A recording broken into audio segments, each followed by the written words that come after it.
побеждает сильнейший. И если ты слабый, немощный, ты приходишь к сильному, говоришь, давай строить. Он говорит, иди нафиг, да, иди нафиг. Очевидно, когда я говорю про то, что давайте садиться за стол, я не говорю про тех, кто сейчас чувствует свою силу и власть. Они с нами договариваться не будут. Я говорю про тех, с кем мы можем разговаривать. I'm talking about those whom we can agree with. Ник. Доброе утро, коллеги. Мы рады приветствовать Good morning, colleagues. в докладе. We're happy to welcome you at our presentation.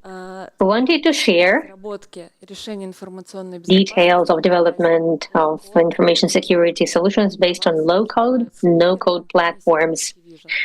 Speakers from Security Vision, please welcome implementation engineer Пинова Вероника and my colleague Ruslan Gritsenko, cybersecurity consultant. Today we'll explain how expertise and technical implementation helps create effective solutions fast and with minimal cost. Ни для кого не секрет, что It's not a secret to anyone формы that low-code, no-code platforms have a lot of advantages решения информационных when developing solutions of information security. First of all, форму на ум приходит when you imagine such a platform, that first thing that comes to your mind is speed of development, and it is true. помогают These platforms help optimize the process of software development, and they speed up its deployment many times. Also, we can pay attention to the following fact. These platforms help make deployment more flexible. It streamlines integrations. Also, they're easily scaled. Заказчик видит And the customer can see the result. The customer sees the result very fast. сказать, что Also, I'd like to say that automating processes based on these platforms is much easier. We don't have a huge headcount of software developers who need to develop it from scratch, who need to write code. We take modules, and based on modules, we put together a full picture, and it's easy to improve it and to как главный вывод это снижение затрат. Любой modify it. And the key conclusion is cost reduction. Any businessman, first of all, thinks about costs. The more time they spend, the less money they spend. So it means that as we bring down the time, the costs are also brought down. Но акцентирую внимание But на этом let me emphasize your attention on these huge number of advantages. You can easily get lost here and forget that implementation of cybersecurity product is also a scrupulous work that's done by a great team of experts. важности тщательной I wanted to remind you about an importance of preparation of details and work through of every step. No code, low code platform который поможет is not an efficient remedy. It's just a good tool which will help us achieve success in case if we all will go towards our goal. это инструмент We understand that this is a tool, but it does not guarantee success. Based on my experience, I can say that аллегорию всегда I can actually make a comparison. Comparisons usually make it easier to understand even most complex в things. мире разработки решений In the world of software development for cybersecurity, low-code, no-code platforms который are like a racing car. с большой Racing car is ready to reach top speed and achieve goals. быстрой машиной, But even the fastest и грамотно car needs the right track, the right circuit, and good maintenance, and a team of people who will help achieve the finish line. без подготовки We are accelerating, we are going faster, but without a strategy, we are at risk я передаю слово getting sidetracked or crashing. I'm handing over to Ruslan. He will give us a little bit more details. Today, we will have a look at what are the stages of cybersecurity software development, what we should pay attention to. First of all, we should collect requirements very scrupulously. Also, we should translate processes to the language of the platform, and we should do technical adaptation. Первый этап — это у нас сбор требований. The first stage is requirement engineering. This is a foundation of a successful implementation. Для эффективного сбора требований просто необходимо For efficient requirements engineering, at the start of the project, you have to engage all the stakeholders. могут в дальнейшем Otherwise, появляться все новые и новые later down the line, new people may join, new departments may join, they will be interested in this solution within the company, потребуют новых доработок. and it will require more improvements Мне как and manipulations with the platform. к интервью требуется When I'm getting ready to an interview, I request a lot of information as a consultant, internal regulatory documents, or some general questions and matters related to processes in the company. So I prepare a questionnaire. Далее, на этапе интервью нужно сфокусироваться. Next, at the stage of interview, I need to focus on not on the solutions exactly that are required in the here and now, but I should focus on the problems from the helicopter view, вытекает потребность from the top. в ином функционале. And the need that the company has will derive from that. Соответственно, после интервью нам необходимо проработать After the interview, требования. we need to work through the details of the requirements. В этом нам могут помочь What can help us with this? прозрачность. Мы должны Basic requirements is transparency. We need to clearly explain the processes that will help both the customer and the executor to see the big picture. это согласовать. Then we need to align them. Итерации, но Alignment may take a few iterations, but as a result of that, хорошее ТЗ. Об этом we will get a very good technical И requirement, technical specification. рисков. Then it leads to, then it brings down the risks. Недостаточная детализация требований может привести к Not enough details in the requirements may extend the lead time because you will need to keep on getting aligned and keep on negotiating with the customer and with the executor. So you need to revise requirements, you need to have regular checkups, and you need to have one information field. And the worst scenario, it may lead to a situation that the stakeholders will just lose their engagement. They will not be interested anymore. As a result, the product that will be developed will not be used in the company. Руслан, спасибо большое. Это был Ruslan, thank you very much. вводный этап. This was the first introduction stage of information collection. After this stage, you can start Детально to проработать put together a detailed technical на язык. assignment. Translating processes to the language of the platform is a meaningful transfer of business processes to the logic and functionality of our platform. It's important not just to copy-paste the process, but it's important to transition these processes in a comprehensive manner and optimize them along the way and making them better.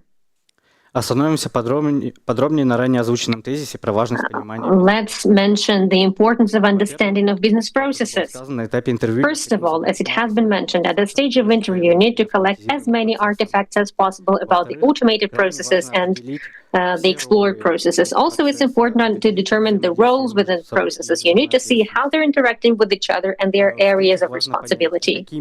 Third point, it's important to understand what are the process metrics that we need in the future.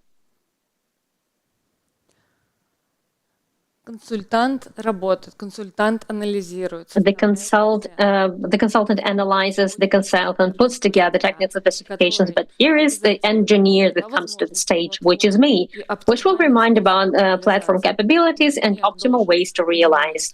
Engineer needs to understand both the potential and the limitations of the capabilities of the platform, may assess the ideas of the consultant. Engineer can suggest a better way and more logical way of some technical aspects, implementations, and take into account what the customer wants. И чтобы успешно провести автоматизацию и отладку In order to successfully automate the platform and in order to debug the platform successfully, you need to do the following stages. Это разбор каждого шага. First of all, you need to look into every step, Мы можем a detailed step where we can automate things, where we can improve things within the process. Second stage, detection of those part of processes that are easily automated. И третий пункт это уже And the third point is prioritization. What is going to be the sequence of events также никто не будет отрицать Next, важность nobody продукции can для deny the визуализации importance и планирования and работ, the importance of visualization, исполнения этих работ. and Поэтому мы visualized aids are very important слайд to о execute том, the как work. This is why we made a slide about упрощает visual наш modeling. It рабочий makes very процесс. much easier Вот the идет working processes, и and anything всевозможные can be used таблички. here. Кстати, множество Both табличек. different Это tables, всегда a lot очень of удобно. spreadsheets. Различные Spreadsheets блоки, are always very convenient. Different различные schemas, визуальные мапы. diagrams, Кому different удобно visual для того, чтобы mappings, кто-то строит depending большие on what you диаграммы. like. Some Что people удобно build заказчику, big diagrams. мы всё What's можем convenient to the реализовать, customer чтобы can be общаться на одном implemented, языке, чтобы у нас была and we can одна speak the same единственная точка language so отсчёта, that we в которой have мы будем one ориентироваться. Потому point что даже of самый взрослый, даже самый of guidance, because even может if разобраться в the информации, best которая experts sometimes cannot структурирована логично. figure out the information that is not logically structured, Проще отслеживать, когда it is у нас always есть easier план, to track которому process when we have a clear к plan этому and мы we're и following this plan. This is what we're striving for. Резюмируя сказанное ранее, подведем Let me sum up what has been said. этапы. What are the key stages? Процессов. First, analysis of current processes. Нам необходимо After analysis, we need to visualize данных the процессов. process and we need to do modeling of the processes. After that, we can dive deeper into formalizing the requirement, and then we can document it and align the technical specifications. I wanted to add to what my colleagues has just mentioned. At this point, being an engineer, I'm very much actively engaged, and between the third and the fourth stages, once we have the requirements formulated, I will analyze them, I will assess them, I will clarify in terms of my experience and my background using my experience, and I will give recommendations in technical aspects of implementation. Then we will find common touch points, and then we will document and approve our technical specification with the customer, first with each other, then with the customer. Подведем итог всему вышесказанному. Let's draw the line of what has been mentioned. And here's a checklist of a perfect technical specification. First, Должны быть описаны все требования с достаточно. all the requirements must be described with enough detail so that there is no space for Между заказчиком misinterpretation or misunderstanding between customer and executor. The next stage, we did not speak about it before, is definition of all integrations, automation, ways of automation, ways of integration, because functionality may depend on it, because some solutions can only be integrated through databases. In this case, we must understand that we can only enrich information from the database. In case if a product has a well-developed functionality of API, then through API we can upload a lot of different actions, both automatic actions and automatic and automated. Third point is transparency of the technical specification. It must be equally clear to business users from the customer side and technical specialists, those who are going to develop this. Here I'm handing over to Veronika about the engineering part a little bit, please. Yes, this is my responsibility. Next, we switch to our global third wrapping stage. We switch to the stage of adaptation of the platform. We are done with collecting the requirements. We have formalized the requirements. We have approved the requirements. Now the easiest thing to adapt it and to implement it. Это наш глобальный этап, на котором нужно This is a stage расслабиться, на котором нужно where you cannot sit back, you cannot relax. You should keep in mind all that has been mentioned before. You need to take into account all the nuances and you need to introduce them into the process. The engineer is using all the knowledge accumulated by the consultant in order to incorporate them. Implementation of business processes goes together with technical background in order to create a useful tool that the customer will be happy about, that they will be using this, they will open this tool and they'll be crying with happiness because it's a super convenient thing to use. Every engineer dreams about the customer, such a customer's response. Инженер как я сказала, адаптирует Engineer, каждого as заказчика. I said, adapts the platform to every customer, Платформы tailors it. инженер обязан During adaptation of the platform, engineer has to not only apply their experience and their knowledge, but also to clearly follow the technical specification that has been approved previously. Также критически важно Also, engineer, тайминги и приоритизацию it's задач. critically important for an engineer to follow the timing and prioritization. Otherwise, we will undermine all the work that was done before that, and efficiency of implementation will drop, and satisfaction will also drop together with it. Продуманной работы мы And in case if we have a thought-through process, then we minimize the risks of improvements and modifications, and we improve satisfaction of the customer with our solution. могу сказать, что Based on my experience, I can say that ни к чему failing to follow the requirements does not lead to anything good. You must always be very careful about, этапом. and you must always respect all stages. Далее, интересно, как же инженер Next, it's interesting. How does the engineer turn the requirements into working solutions, and how the working process looks like from the standpoint of the engineer? On the slide, you can see the ways and paths of engineers' work. Engineer always needs to choose an optimal path of implementation. It's clear that creativity is always great, but an experienced engineer must know how to reuse some parts. In case if the wheel has already been invented, do not reinvent the wheel. Just take this wheel, customize it, improve it, and introduce it into the project. Also, engineer needs to request information from the customer in a proper manner and must provide instructions on fine-tuning accesses and setting up access rights, setting up requirements, etc. Казалось бы, это не Also, работа. it seems that engineer is not a manager, but actually interaction, engineer has to do a lot of communication. We can say that we all are a little bit managers in engineering department. We must interact as a team because we all are working hand in hand. We are working on one big project. And of course, our colleagues will help us, not only with their words, but also with some tangible actions as long as we need this. Also, it's obvious that we need to communicate with the customer.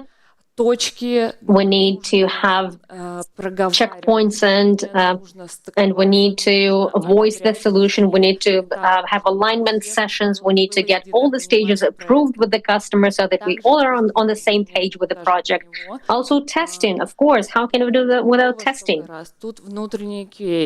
Here we do internal QA, we do internal demonstrations, we show to different teams, to team leads. The more the better. A fresh pair of eyes is always good. After all these iterations, we hand over to text exploitation to the customer. After that, the customer can come back and say what he liked, what he disliked about the product. Этот слайд Next, демонстрирует, this slide demonstrates that the engineer is always by your side. The engineer is always так, чтобы willing to do everything possible to make sure that the customer has a great product which functions well, which will инженер не просто satisfy him and bring him a lot of pleasure. The engineer not only deploys it, but also becomes a partner of the customer.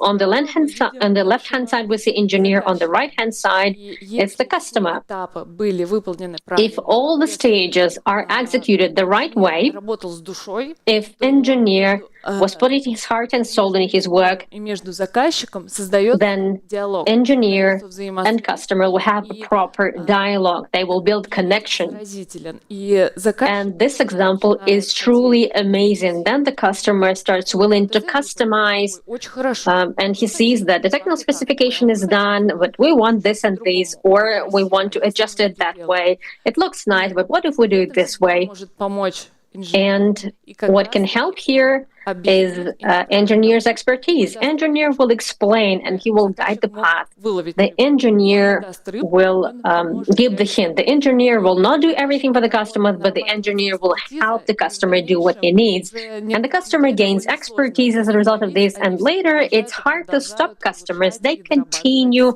improving and modifying their product, and they keep on coming back with some new ideas to the engineer. By the way, we can think through these ideas as well, and maybe we can incorporate them in our models or in our developments, because this is the result of our work as well. Далее мы рассмотрим Next, we will look at practical recommendations, practical tips. It's always good to keep them in mind. They are obvious, but it would be great if people would remember them and keep them in mind. Ruslan? Yes, in recent years, we accumulated our own expertise. These are trivial things, but oftentimes they are stumbling points. First, regular sync meetings with the customer and with the executor. Everybody must be on the same page, and people must be aware of the changes going on. People must be aware of some improvements and modifications. Also, there should be interaction between the customer and executor. There should be regular meetings. You should find common touch points. Also, an important thing is verification of requirements. As Veronika mentioned previously, oftentimes people get addicted to this and they start generating more and more improvements and modifications. So from the start, we should thoroughly analyze the needs of the customer, and at the stage of deployment, of development, we need to dive into the functionality of the platform and fine-tuning of the platform so that later customers could introduce modifications themselves. Next, we should work in iterations. Iterations approach helps eliminate unnecessary nodes, and it takes a few cycles, of course, but in a few cycles you arrive at a targeted picture, and also you document versions, and it's also about the iterations approach. There's nothing else I can add here. Ruslan, thank you very much. There was a lot of knowledge. You summed it up very well. Also, would like to extend gratitude to you all for your attention. It was great working for people who are interested in what they're doing, who put their heart and soul in what they're doing. We are ready to take your questions, but before we switch to the questions, we wanted to draw your attention to the slide. In case if you don't have time to ask a question, or in case if you have a question later and you want to discuss it, then here are our contact details. You're always welcome to reach out to us. You're welcome to discuss some topics that relate to the subject of our presentation. We're always there for you. We're always eager to discuss. Contact details are on the screen. I guess that's it. That's all we have.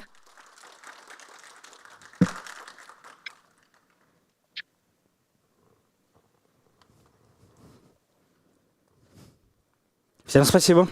Всем спасибо. Thank you for your attention.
Чудесно, я могу теперь говорить, да? Спасибо большое. It's great. Can I talk now? День. Great. I have already been said that. Знаю, что Good afternoon, everyone. I'm happy to see you all. I know that a lot of parallel sessions are going on right now, so I'm very happy that you made it to this audience on the first floor, the Wright brothers. What are we going to talk about today? Года компания F6 At the start of the year, F6 company presented its annual analytical report, let me say how it's called, Cyber Threats in Russia and the Commonwealth of отметила, что States with analytics for 2024-2025. And they're saying that fraud is living through its revival. And so there are a lot of cyber threats, and it's predicted that it will touch upon different sectors, banking sectors and telecommunication sectors. The key threats are threats at the supply chains and я и захотела с вами обговорить такое направление. and also переход phishing. So I wanted to discuss the switch from reactive to proactive approach. Я не представилась, да, еще меня зовут I didn't introduce myself. My name is Zakovryazhina Yana, and I am with a company that has been an integrator for 20 years of information security. And exactly for this reason, together with my colleagues, I wanted to mention those relevant challenges that are there right now and that we are mentioning, Первый пункт — это that we're noting. увеличение Point one. сложности киберугроз. Cyber threats are getting more comprehensive and more complicated. Some scanners, automated systems.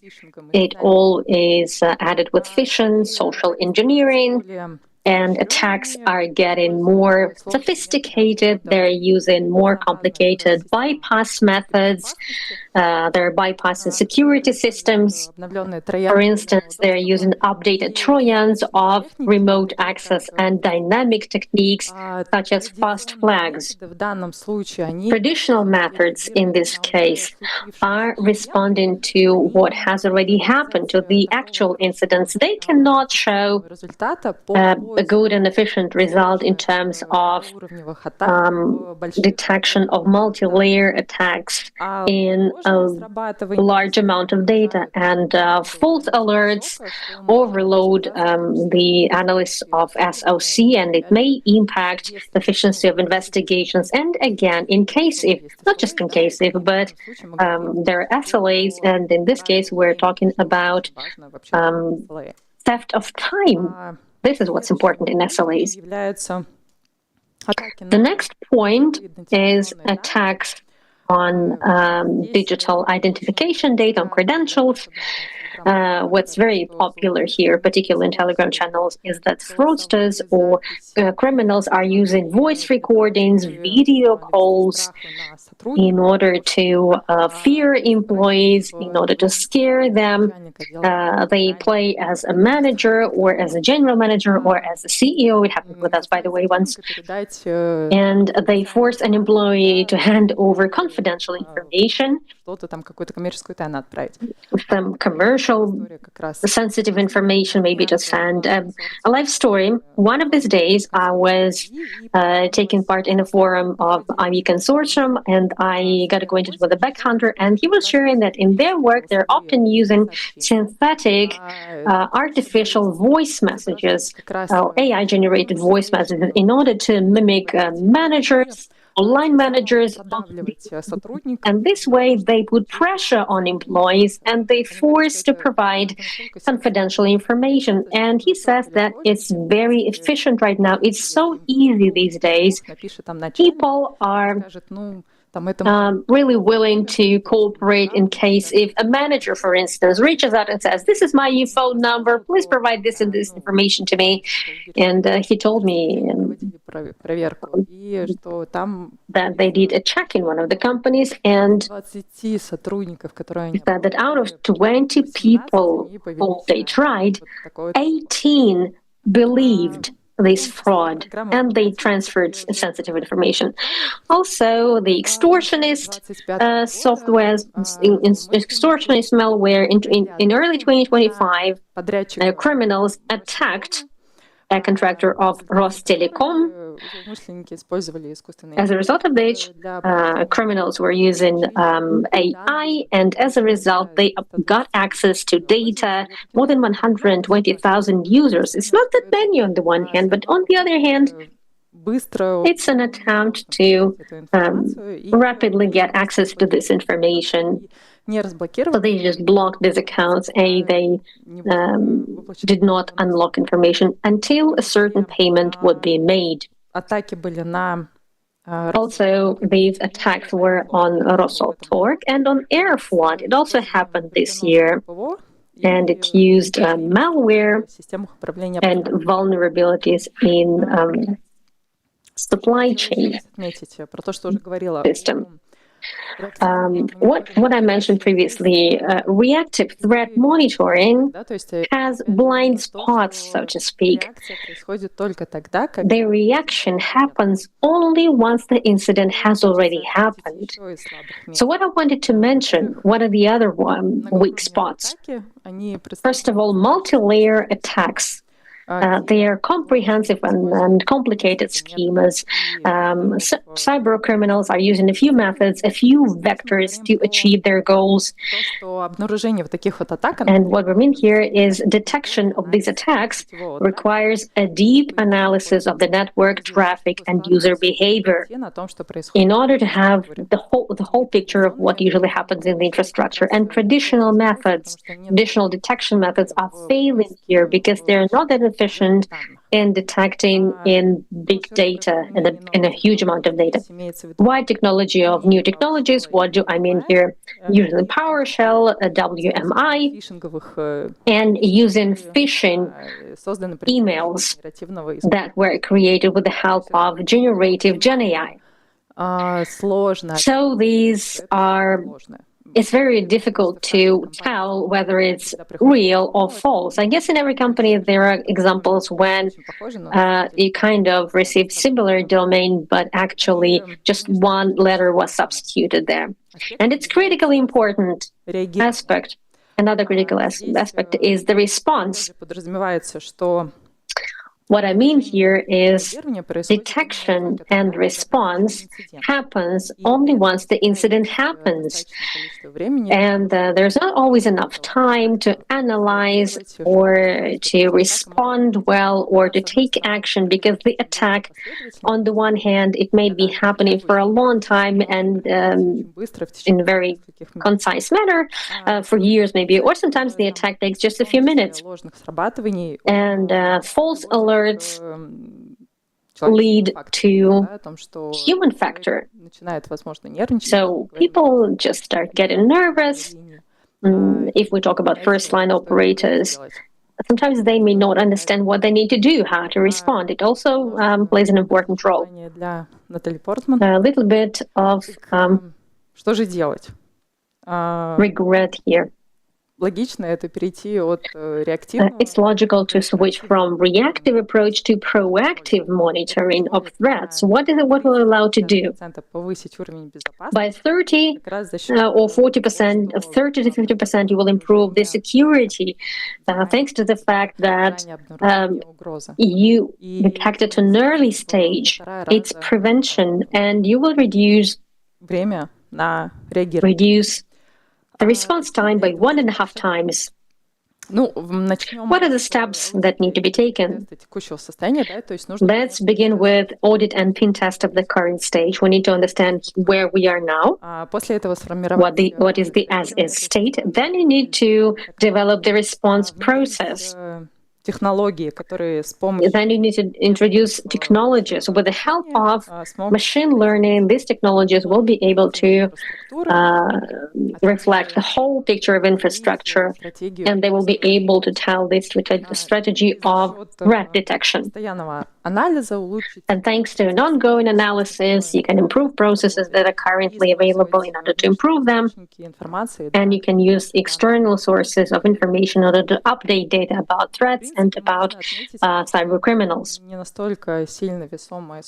Actually, we can say that this is not a significant amount, and it will cover, at the same time, it will cover your security. It will improve your security. GasInform service, this is the company that I work for, may be useful in a few areas out of what I have just mentioned. In order to switch from reactive to proactive monitoring. We can help develop the response modes, and we can equip you with UEBA technologies.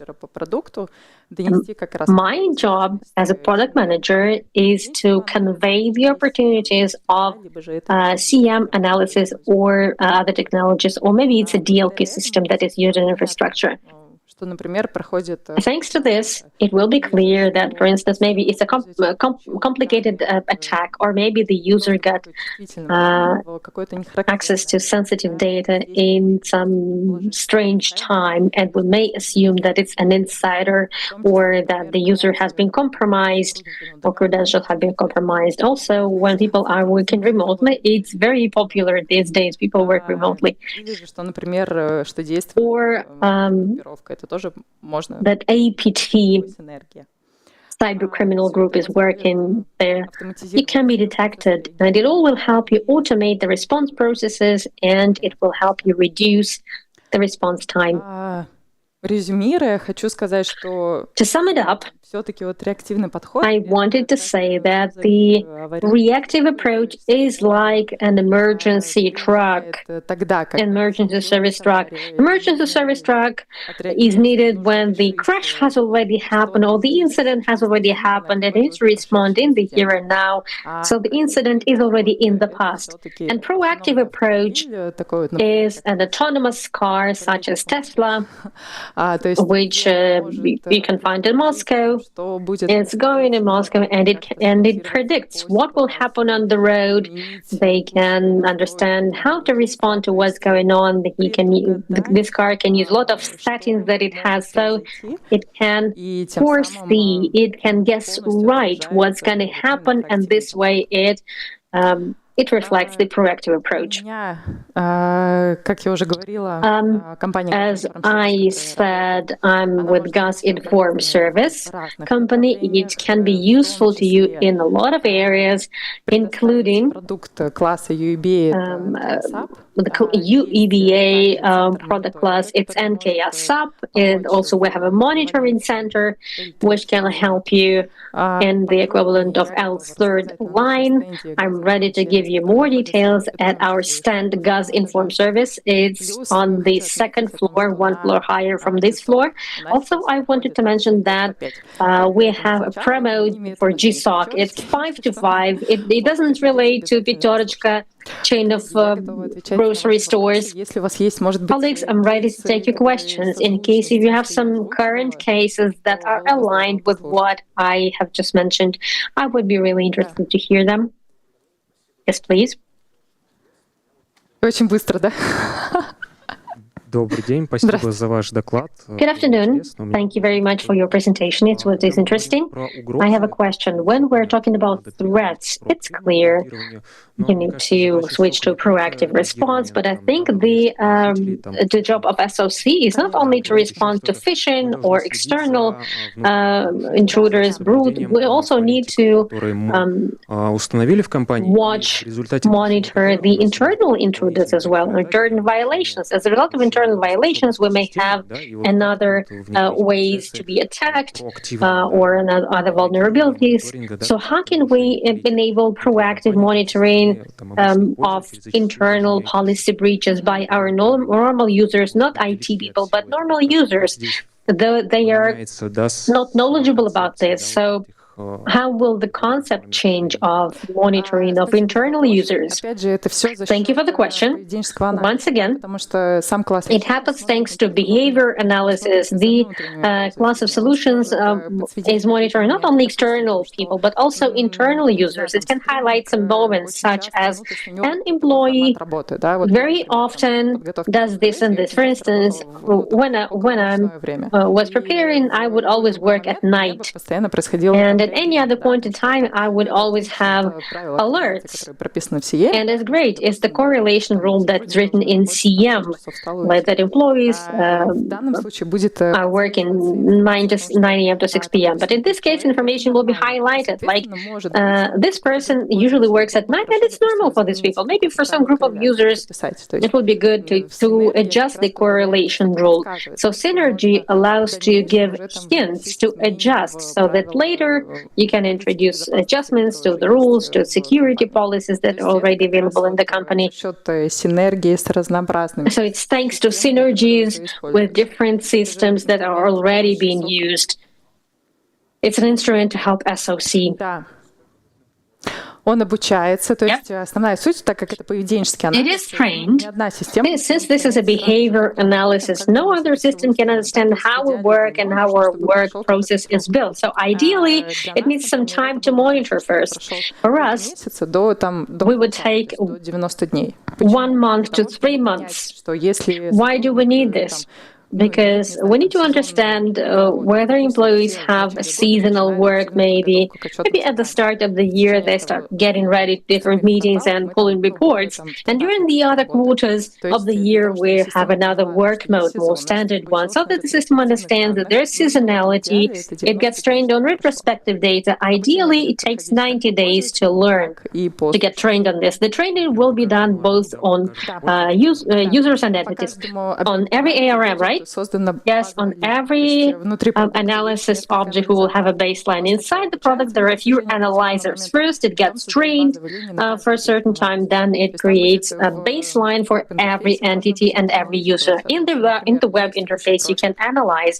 For instance, there's a current profile, and here's the normal behavior of the user.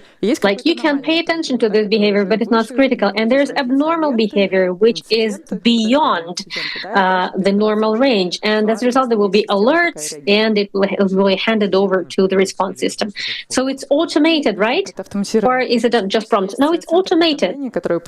Also, there's a notification center. You get notifications by email. In case if necessary, you can add notifications by SMS messages to first-line operators or to the officers. Thank you to the question. Any more questions? All right, Alex, then you're most welcome at Gazinform service stand, and I will tell you there about our 5.5 promo.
Так, ну что ж, всем привет. Начну я с байки из жизни. All right, hi everyone. I will start with a story from life. Мы поддерживаем заказчика. MSSP SOC, an update. We are supporting the customer. It's Friday. We're planning to roll out a little update. It happens and it drops. Непонятно, в чем дело. Incidents are lost. Everybody's shocked. Nobody knows what's going on. And all of a sudden somebody says, maybe it's config. Yeah, right, config. Решили, потеряли, правда. The problem was solved. We it took a lot of time. We had to upload it and process it later. But configuration management process is very relevant. Бесовко Евгений. So my name is Savko. Bisavko Evgeny. My name is Anastasia Novozhilova, and today we will tell you about this process. First of all, let's understand whether it's relevant to talk about configuration process in 2025. Maybe this problem is already solved and it's in the history. Maybe we're doing well with it, and maybe it makes sense to talk about some response methods, monitoring, but basic fine-tuning. Why should we talk about this? But the results of our research about configuration in 3,000 ARMs in 150 Russian companies, according to Bizon, are saying that 2/3 of hosts have an error in configuration in terms of security. In 36% of cases on Windows hosts, we have SMB packages. Also, LSA defense is disabled in 37% of Windows hosts. It's in 61% of Linux do not have a password for the uploading of operation system. 35% of critical incidents in 2024 happened because of errors in configuration in terms of information security. Also, according to one of the reports of threat analysis, we have looked into top 10 techniques that are taken, and Heartland methods, which is incorrect configuration in terms of information security, bring down risks for 60% of techniques. So information discovery configuration won't help us much. It can help from phishing a little bit. You can ban some files from coming in, but the technique is about something else. Это все такие общие слова. Теперь So, these are general words. Now, specific cases привели к серьезным последствиям. when mistakes in configuration led to severe consequences. In 2019, there was an attack on Capital Bank. The firewall was installed not in the right way. So, firewall allowed the fraudster to get access to data 100 миллионов клиентов. of 100 million customers, and it cost 150 million and $15 million plus to Поставить галочку. respond to the consequences. Also penalties as well. Another story in 2022, a data leak of Azure Blob storage, data storage container. Аутентификация не настроена. So the notifications were not fine-tuned, and 65,000 of organizations in 111 countries. Microsoft did not say how much it cost them, but I believe it was costly. They should have just set up their notifications. And the third case is more comprehensive. There was a phishing email from Singapore. It's about SynHealth, Singapore organization. So they received a phishing email, no segmentation and no control of privileges, immediate access to database of customers, including Prime Minister of Singapore. So it was a notorious story. $65,000, $750,000 penalty. So the matter was in basic setup. Configuration management process in terms of information security is important. Really, it's an important area. We should pay attention there. Now let's see how to build the process. Maybe it's an IT process. Maybe we shouldn't go there. How should we work with this? We have just seen how even small mistakes in configuration can lead to catastrophic consequences. Why does it happen this way? Because configuration SIEM today is not just to check the box, but it's a dynamic security layer that must be managed in a disciplined manner. So let's have a look at what is configuration management process. It's a systematic process of detecting, documenting, control, and verification of configuration setup of the components of IT infrastructure in order to ensure they're predictable, safe, secure, контролируемого состояния and каждого этапа controlled жизненного цикла. state at every stage of the life cycle. Чтобы конфигурации системы In order for configuration management to be high quality and secure, this process needs to be built взаимодействие IT и ИБ with tight interaction of IT and information security divisions. Security requirements must be taken into account at every stage of configuration management. So configuration management must be secure by design. Сформулируем основные этапы процесса. Let's formulate the key stages of process. The first stage is identification of configuration units or entities, so detecting the area, the objects of our and entities of our process and introducing them to the database. The second stage is creation of configurations and reference configuration and getting them aligned with infrastructure of compliance. Then introducing, and in case there are new entities, then we should get them aligned as well. Our next stage is introducing control. Control of change control. The fourth one is monitoring and deviation control. This monitoring is done, deviation monitoring done is thanks to periodic audit and detection of vulnerabilities, and also detecting different events of configuration management. And the last stage is documenting and reporting of this process. Прежде чем углубиться в каждый этап, before we dive deeper into every stage into configurations management, let's determine the key actors of this process. First of all, it's the owner of configuration entity, the owner of IT asset of the system, who is responsible for support, maintenance, and documentation of configuration. In each configuration element, configuration unit, that is his area of responsibility. Who's responsible for setting up this configuration? It is DevOps. Also, they introduce all the changes, all the modifications, and they monitor the condition of the configuration. I mentioned that it's important to build this process in tight cooperation between IT and information security. So the next ones are architect and analyst of information security.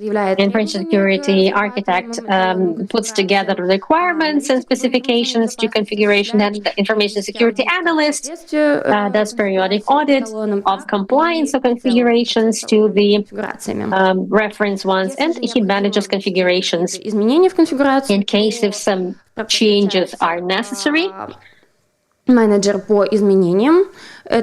change manager gets engaged. He's responsible for all changes introduced to the infrastructure, including changes to configuration. And finally, configurations manager. He is the owner of this process, and he manages the process in a centralized manner. He documents it, he controls it, and maintains the information in an updated manner. So updates information. Let's take a closer look. First stage, identification of configuration units and entities. In order to put together configuration unit to understand why you're doing so, thus the organization must have a database of configuration entities. And in order to do that, we need to regularly monitor these assets. We should revise the stock. We should revise the owners of configuration entities and criticalities of these elements. Configuration elements may include the following types. It's network devices, information security, defense methods, databases, cloud servers, cloud virtual service, and containers, and others. A configuration unit space is owned by process owner. Configurations manager, all the information is provided by the configuration entity's owner, and he can introduce changes to the database within his area of responsibility. Once we determine the area, once we define the area, we can start putting together для reference configurations каждого типа конфигурационной единицы. for every type of configuration entity. Сразу же на первом этапе мы предъявляем требования. At the first stage, we are taking into account the requirements of information security, and as I said, the architect sets these requirements, and he does it based on best practices and standards, such as different benchmarks and steps. In these documents, they are setting up configurations. Also, they take into account other best practices and standards, NIST, PCI DSS, ISO, NIST, PCI DSS, ISO, and of course, the producer requirements. Next, конфигурационные единицы определяются. Configuration entity owner determines the basic configuration for the entities that are within his area of responsibility, and together with DevOps, given the requirements of information security, they develop reference configurations. Next, the team tests. The team does testing of these reference configurations. Who else is engaged in testing? IT people, information security people, so that the testing is done based on the compliance with information security requirements and on the functionality testing. After successful testing, there's final approval of the reference configuration. It engages the architect of information security, and if necessary, other stakeholders are involved, maybe managers of some divisions. As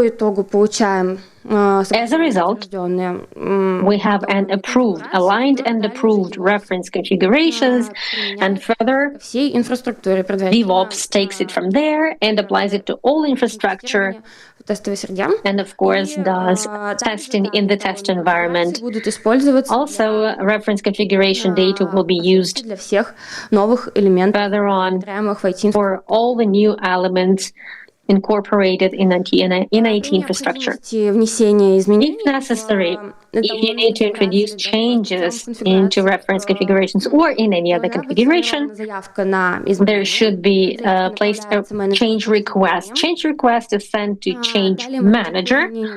Then change manager processes it and collects and convenes a committee. At the committee meeting, they make a decision whether this change request is approved or not. The committee also involves the architect, information security architect, in order to confirm that this change will not undermine the policies of information security. The owner of configuration entity and also other stakeholders may be engaged. As a result of approval of change request, the change is incorporated by DevOps. In this way, the change is introduced. Next stage is deviations monitoring and elimination. This is done by information security analysts. It is done by periodic audits, regular audits, and also by monitoring events, monitoring configuration change events. It may be a monitoring system or an integrity control system.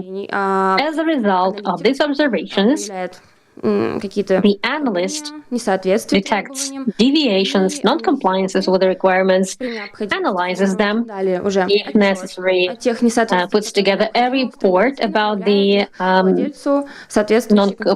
non-conformities and sends them to the owner of configuration entity. Configuration entity owner does analysis of the detected deviations, and in case of these deviations is an error one, then they roll it back to the reference configuration through DevOps, of course. In case if it turns out that the reference configuration, so the deviation of a reference configuration was necessary and it were really needed, then they introduce a change to the reference configuration through change management process. So a change request is placed. And after all of this, at the next audit, the information security analyst verifies whether the previous deviations were eliminated. In case if they were not, in case if some of them are very critical, then this process can be initiated earlier. So some elimination of different deviations can be verified earlier, not within the regular audit. And documentation and reporting. Documentation ideally is done at every stage of the process of configuration management by configuration manager. We have them on every slide as a role. This way, at this stage, the previously collected information is used, analyzed, verification that all the changes were introduced into the database of configuration changes in configuration entities, and the fact that all the reference configurations have been fixed and documented and recorded. At this stage, they do a regular audit of the whole process, and information security analyst is doing that. Also, configuration manager at this stage does efficiency assessment. He's considering such KPIs as coverage of infrastructure with reference configurations, the number of detected deviations revealed during regular audits, and number of incidents attributed to deviations in configuration. And at this stage, the reporting is generated, for instance, statistical reporting or strategic reporting for management, and reporting for external auditors. This way, we have considered all the components of this process, their essence, and of course, it's difficult to imagine that this process could be implemented in a quality manner without automation.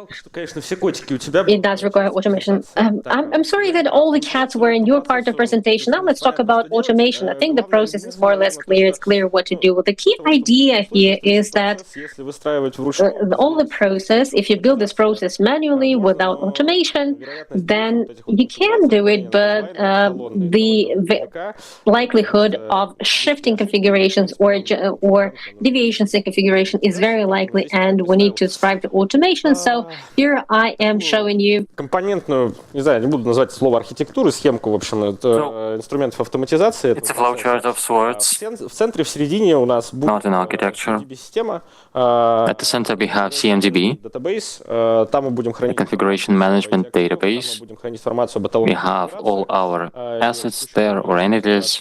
We have reference configurations there, информации, current configurations. необходимо. So Наверное, that's a store for all the information that we'll need. думать о том, во-первых, откуда мы будем собирать данные, If you are to set it up, насколько они актуальны в you системе. need to think about the data sources, Продумать приоритизацию their данных об активах, то есть validity or currency. больше хотим доверять там, And then you need to prioritize какое-то поле мы хотим больше доверять your different areas. системе по сбору For Windows hosts, this would be ICCM, Huawei-ских, например, коммутаторов. CIM, where Нужно хорошо подумать вообще, откуда мы будем брать данные, насколько this is the best tool to collect data for Huawei желательно нам модуль инвентаризации. devices. This can be different. Постоянно проводить сканирование под You need to have данные об активах.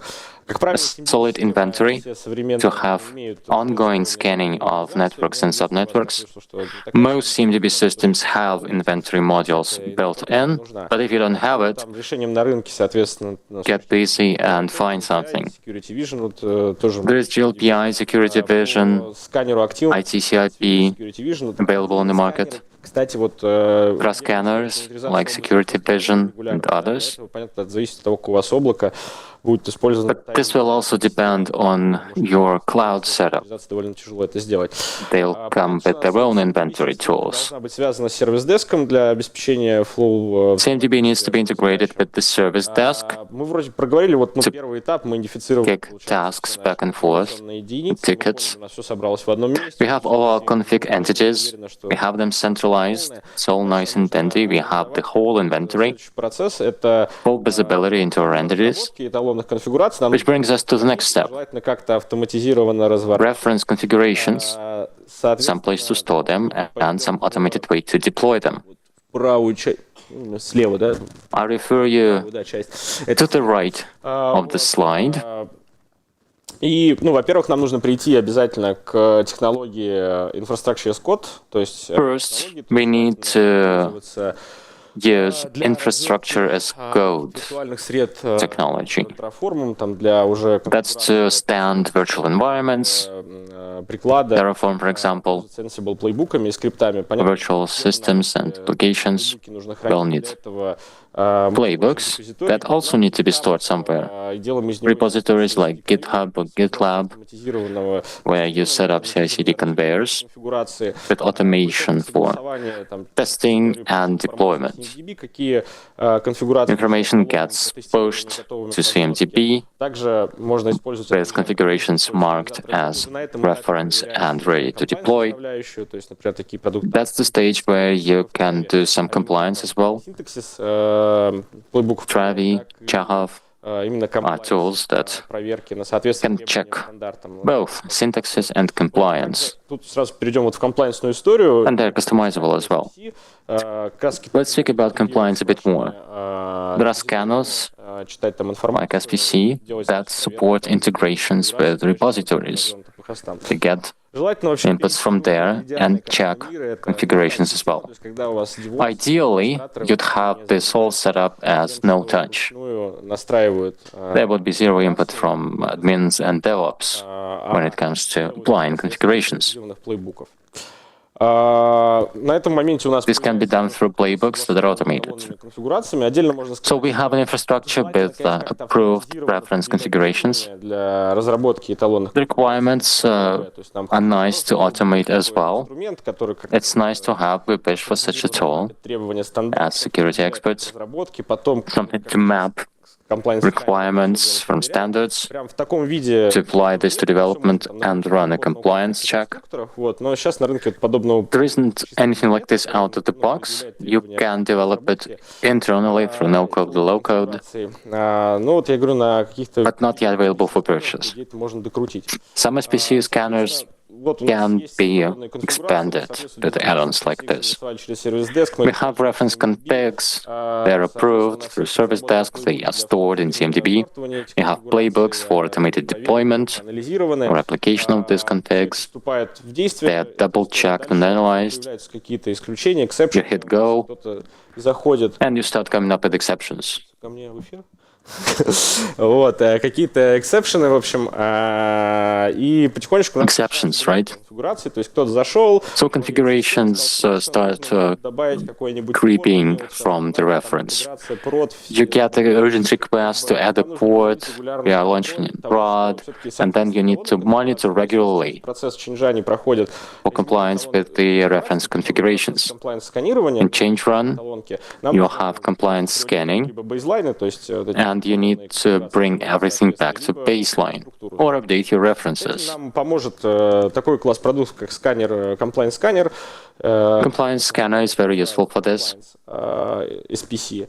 На рынке представлены там SPC, right? Security Vision, Max Patrol, Check Coach. There are dedicated compliance scanners for cloud systems as well. The basic idea here is that you have a set of reference configurations, preferably mapped with your standards. That makes your audits easier when they come in and throw a standard at you. This matching is really nice in compliance scanner if you have this sort of mapping. Эталонного конфига. Вот, сканер у нас... Кстати, есть два вида еще использования сканера. Кто-то сканит только эталонную тестовую инфраструктуру перед... There are different scans. Sometimes you do this before production for reference infrastructure. Some do it regularly. I think it's better. Наверное, нет. У нас будет там какие-то ряд параметров мы будем проверять. I don't think it can be automated fully. Some things will have to be checked manually, but it can be automated up to 90%, and it's a lot. If you have 10,000 hosts, even 1,000 hosts, it's a huge pain. It's not even possible to check everything manually, even if you deploy scripts for that. A few more words on scanners. Some subnetworks will more likely be isolated, so the scanner will not be able to get there, which leaves you with manual checks or offline scanners.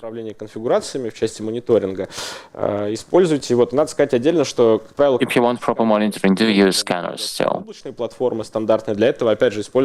Private compliance scanners are not good for cloud. It's challenging, but there are dedicated tools for cloud as well, as I mentioned. OS Context Security Hub, for example. There are tools for most popular cloud providers. There are even universal tools, but it's better to go specialized. So this is proactive against the configuration creep.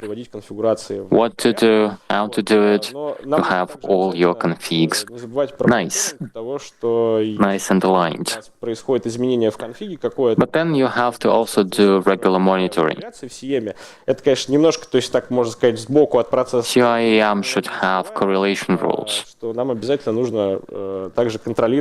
sidelined a bit, but you need to monitor critical configuration events at critical hosts. You'll not be able to go into the files, but you can track changes.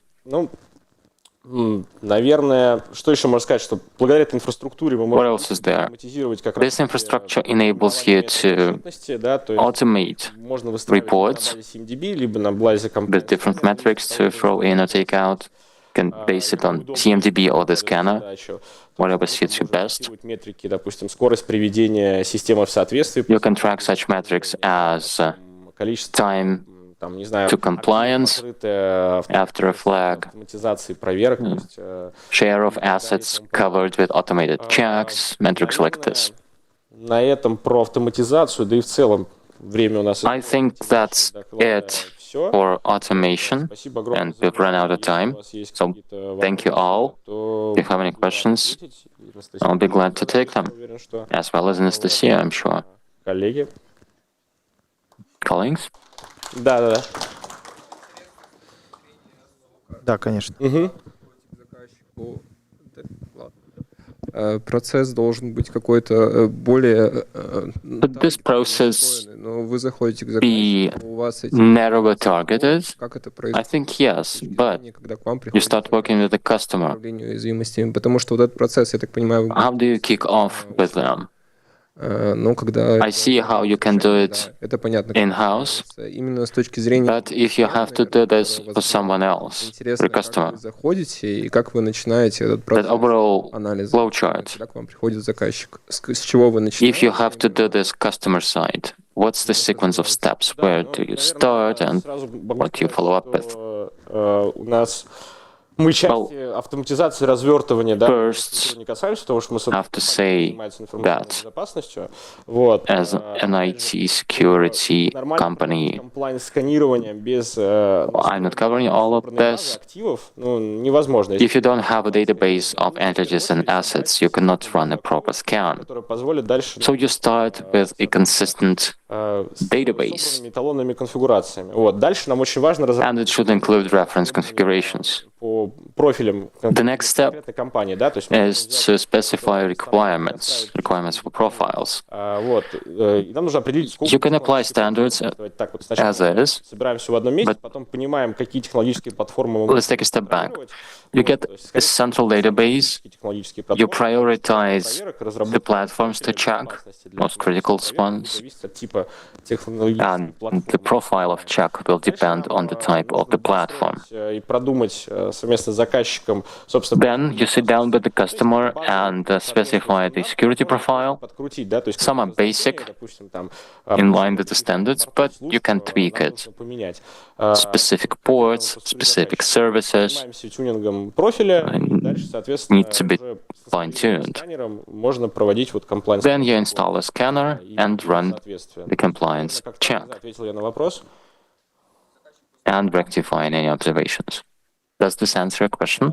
Ну, если заказчик не хочет отдавать конфиги, он, наверное, не хочет... If the customer doesn't want to give you configurations, they Сервис какой-то. Мы пришли, поставили... are not probably looking for automation. We do this on their side, on their servers. Может сам доработать это, то есть, ну, как бы вопросов нет. То есть, ну, понятно, After the installation, they can work it on their own. что очень надо для того, чтобы сделать его счастливым. That's Вот, история как a common pain. Есть два пути. You want to make the customer happy, Обучить заказчика but you need something from them, самостоятельно в нашей системе. И and they don't want to give this to you. Рассказывать, как это настраивается. Or you don't get any access and you have to remote in Мне кажется, and do live consulting on configs. что пора освобождать сцену. I see people are throwing shade, side eye. Как-то We're out of time. I'm available offline if you have any more questions. Thanks a lot once again. You're the best.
Так, всем добрый день.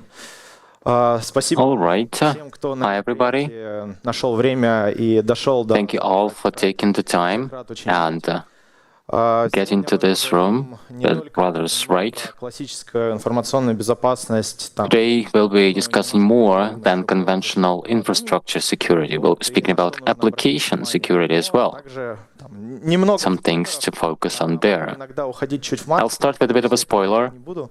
I'll be throwing some marketing at you as well, as I usually do. Меня зовут Иван Слав. Hopefully it'll be less. Коммерческий But директор that's компании CodeScoring. part of my job description. I'm the commercial director of Code Scoring. Платформы для Ivan Solomatin is the name. безопасности приложений. We develop В теме products DevSecOps, to ensure security of platforms and apps. называть. I've been in DevSecOps and application security for 6 years now, Что give or take. технарем, это мой бич. Guilty as charged, I'm not an engineer. Что-то кодить, но все никак времени не It's a найдется. cloud over my head. I've been meaning С уважаемым to learn some coding, и вот в целом but как-то так. have customer meetings, business trips, О чем speeches like this, so изначально, not there yet. говорить? История достаточно простая. Сейчас application I wanted to start with some basics. приложений Application security уже на слуху. Это тема, которая уже is not just a hot topic. компаний. То есть она уже более It понятна. has C-level positions focusing on this. Безопасность, хотя по-прежнему Developers есть небольшой pay more attention to it, противостояние между участниками. even if there are some frictions still Внимание на within the community. то, что происходит. I just wanted to highlight some trends globally. Естественно, на наш ландшафт, то, что наши Then we'll ground this to our own видеть, это context as well. программа. Вот многие That's the Gartner curve. в стране принимают, очень жду, когда появится какой-то Many аналитический people still wait for and accept it in Russia as well. I'm looking forward to a similar подсвечивать все основные analytical agency from Russia to collect all the statistics and give you the trends. For now, Политика безопасности we take a global view. уже выходит на плато, то есть это обыденность, как DevSecOps and application security там, is plateauing, so it's routine, like in VAOps and GCM. То есть, ну, опять же, возможно, это There is some attention to API protection. This might be due to marketing hype. Maybe that's due to different integrations between apps. используется. it's a frequent attack vector anyway. Говорить больше все-таки о части, где код We'll производится, focus rather on где что-то пишет. development of code, third-party libraries, proprietary development, things like that. Нету уважаемых агентств, у нас Small detail, много сейчас выкладывают какие-то информации в Telegram. Это, кстати, we have a treasure trove of information on Telegram. We don't have international agencies. I'm not giving you the name, that's not my channel Application security either. открывает очень много историй в России. Это действительно AppSec тех компаний этим занимаются. is on the rise. Fintech companies are looking into this. State-owned corporations are looking into this. Чтобы понимали, этот человек ранее At least they're tracking the statistics. And that's the person who never mentioned this before. Now this year, доехал и сюда. there is a bunch of posts, apparently. We got our load of hype as well. С сообществом, с компаниями, которые также производят Let's start talking practice. для защиты приложений. And this is drawing from the community, software for application security. There are a lot of attacks targeting supply chains. A lot of vulnerabilities are exploited within the realm of transitory dependencies, third-party components. There is more vulnerabilities that are exploited within updates that are delivered to somewhere within the infrastructure. Mostly people blame developers or testers, but this usually has to do with vulnerable components that are being used. Может происходить, почему это все ломается? Why does it break down? Why may it happen this way? First of all, automation everywhere. There have been a lot of mottos about this, but it hasn't happened. People have just mentioned the policy as a code and the infrastructure as a code. It's kind of a fuss. It's all over the place, but it's not being utilized. However, every person can code, an accountant can code in one C accounting system in order to download some reports. So there are a lot of cases like this. Second is discussions between information security people and developers. The checklist that information security people demand from developers and executing some tasks, they usually leave this out. They miss it. This is when there are some tasks in Confluence and in Jira, but currently we're migrating to locally produced software, Kython or Eva Team. I don't know whether the other is available. So there's something get omitted here as well, and the process breaks down. People try to do what depends on them, and as a result, there's a fuss and confusion. About the model that is always considered safety and security at the end of every cycle. We keep on thinking about security only at the deployment stage, but it's not right. We should also consider it at other stages. If you remember marketing mottos and approaches to methodology, security at champions. For some reason on Headhunter, I have never seen people recruiting security champion. They're usually looking for a DevOps or a security guy or security engineer. And in the end of this speech about things breaking down, I wanted to highlight the story with Response. The SOC centers that always get engaged, private SOC centers as well, sometimes do not respond timely to what happens in the corner of development. They don't even have access there, and even internet is not available there, as we know. This is why, again, we are monitoring third-party components and we're paying attention to them.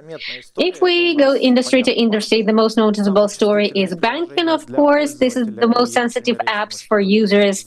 And in case if we notice something in the bank, in case if our app doesn't work, or in case if we're not able to pay our bills, or in case if we cannot get a bank statement because we're going on vacation, we will be irritated. We will not be happy as a user. This is why banking services or fraud department in banking services have a high responsibility.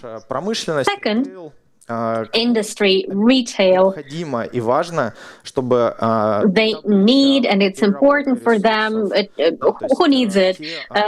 Production, delivery, mining, resources, some logistics that works around mining industry, and selling, processing of Необходимо отслеживать, как работает сам подрядчик, необходимо mine extraction industry. It's important to monitor how contractors are working, where data go, particularly the sensitive data, where do they go. Also, we should not forget how the code is done for sub-databases. And here we're getting back to the theory that we need to prevent it and look at it before deployment. And so what's the use of it? I think it's very clear.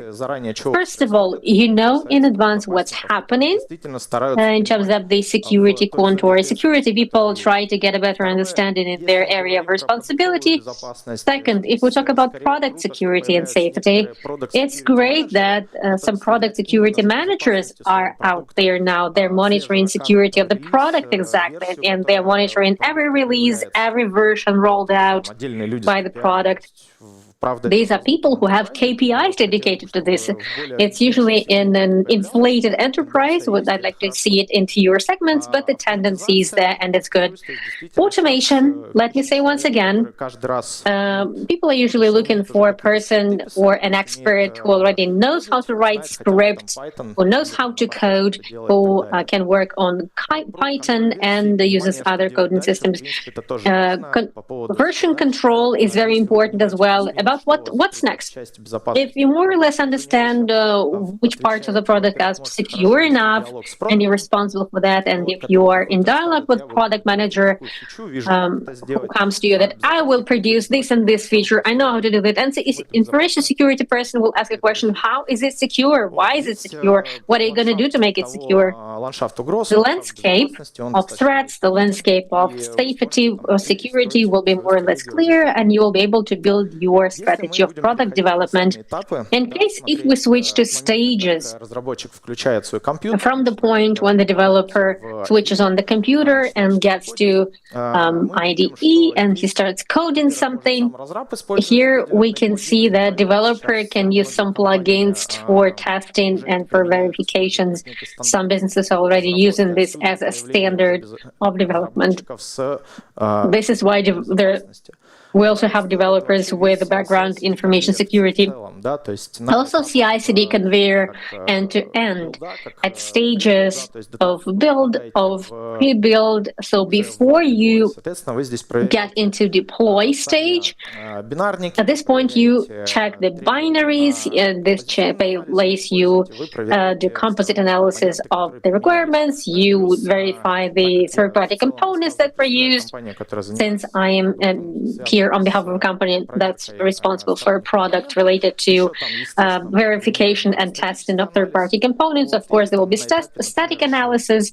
And then at the stage of post-release, most likely you monitor dynamics and you verify and check mobile apps. If we talk about vendor, a little bit of advertising once again. As far as I remember, organizers allowed some advertising.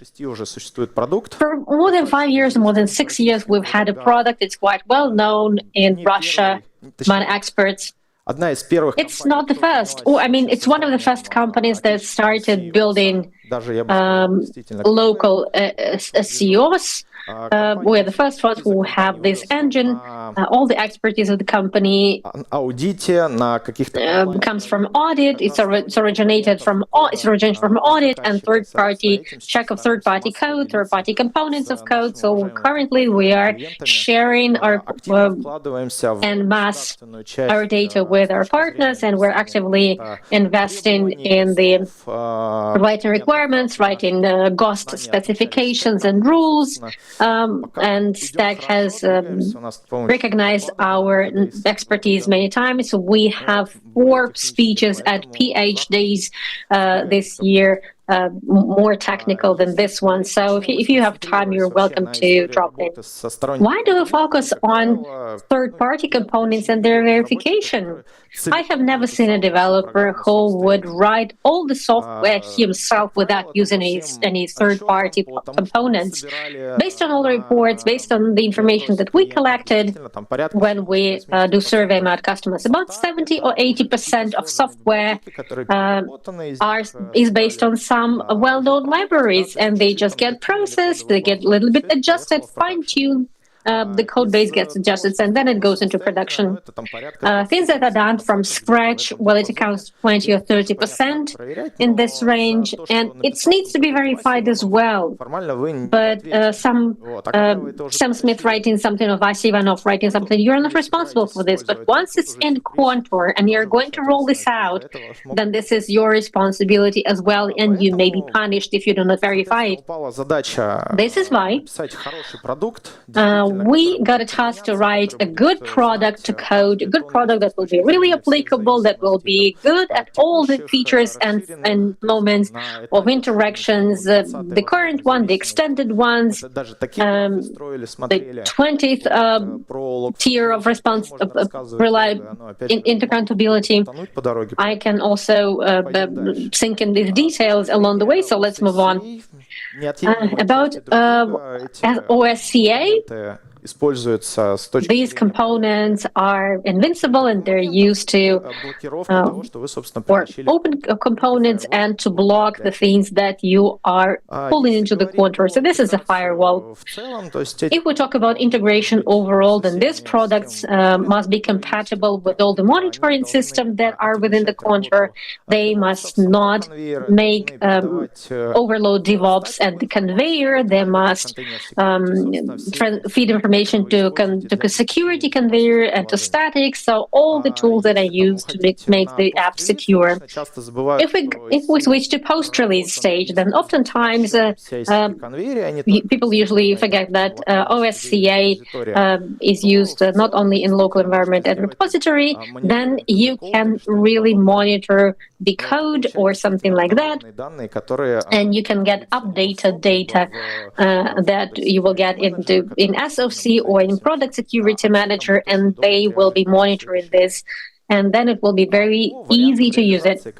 Options of implementation and deployment. We have already discussed OSA and SCA. We have discussed defense from MEL packages, finding interdependencies, an opportunity to follow the path of a certain library. And it's very important in case you have a vulnerability, if you've detected a new vulnerability, or in case if you want to check whether this vulnerability is defended, we're waiting for the next version when SCA gives information to static or whether this vulnerability can be secured, and this is how we're going to prove whether it's critical or not.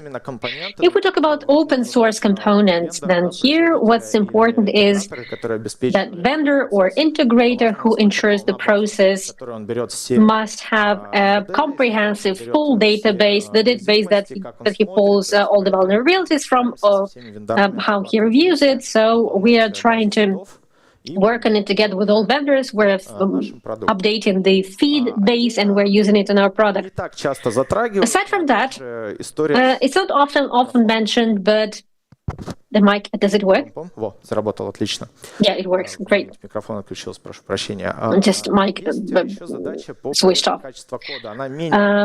We also need to check the quality of code. It's not that relevant to information security, but it's the regular tools that are used by developers in order to check what's the quality of syntax, whether all symbols are right, and whether the command will work. We have this as well. We can verify this. We are promoting it rather in terms of checking what managers can verify and check. In case a software developer at some point is on a leave and the project is underway, I need to understand what stack he was using and what were the hard parts and how to find him fast. This is why we use it. And checking secrets, it's an inevitable factor of information security. We can't forget anything in the code in terms of the convenience of writing, the passwords, or some additional logs and things like that. So secret must be verified and adapted to what's used. About integrations and applications inside the infrastructure, the key job is to make sure that it works smooth. As it has been mentioned many times, every node and every line, every facade must work in a stable manner and provide the data that it should provide.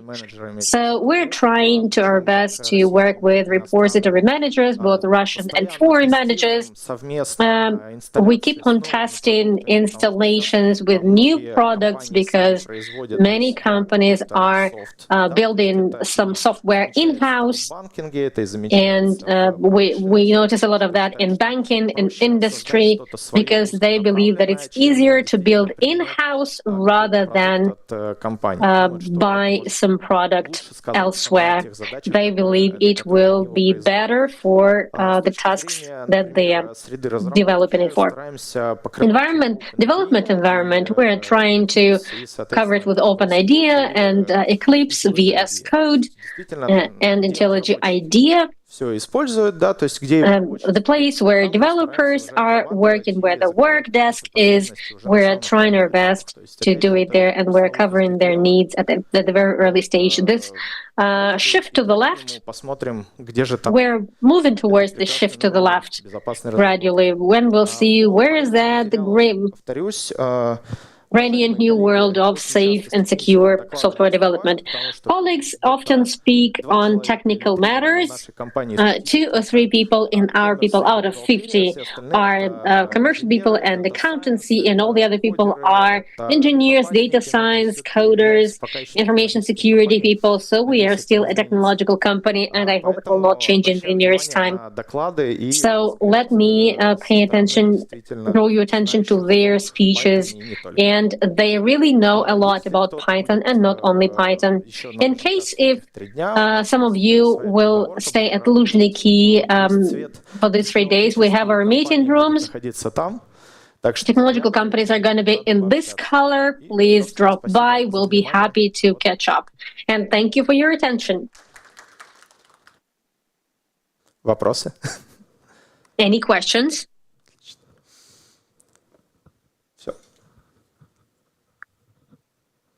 All right, then I'm done.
Коллеги, всех приветствую. Меня зовут Иван. Это моя коллега Лилия. Hello, colleagues. My name is Ivan. Here's my colleague Lilia. We're analysts at Security Visions SOC.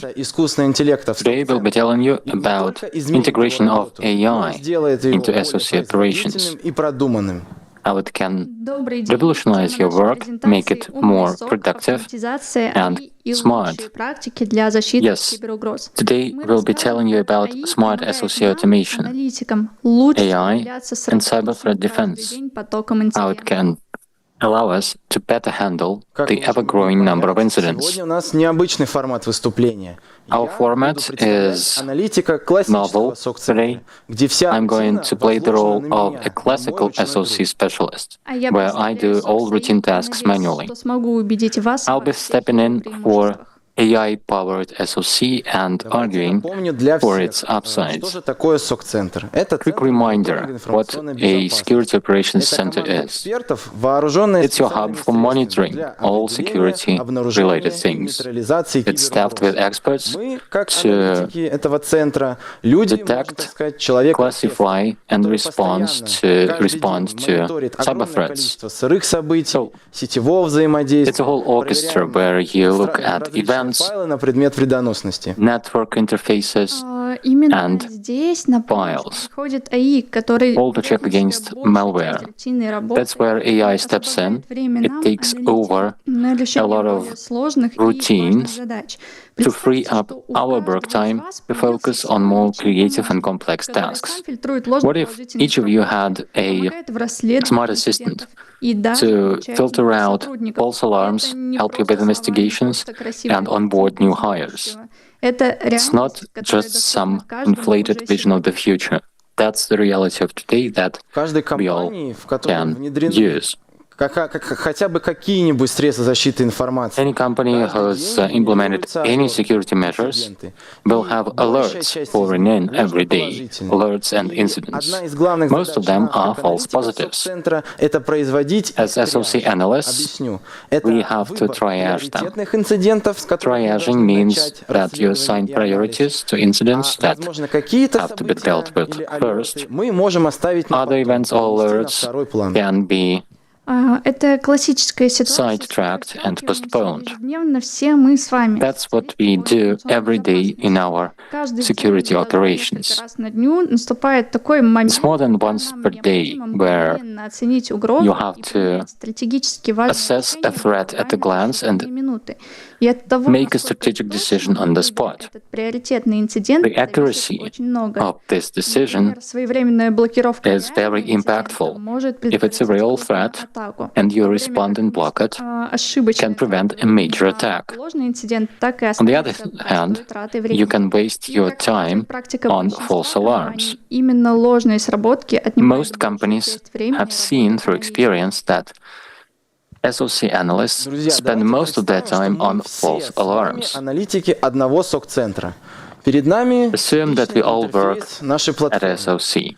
That's a typical interface that you'd be working in. что мы The show of должны hands. начать расследование или помочь нашим коллегам Who завершить thinks that we need расследование to инцидентов, которые initiate new пришли, investigations получается, давно. or complete investigations Поднимите, пожалуйста, руки. Кто считает, are что мы older должны закрыть те, у at the которых bottom? SLA вот подходит Show of уже? hands.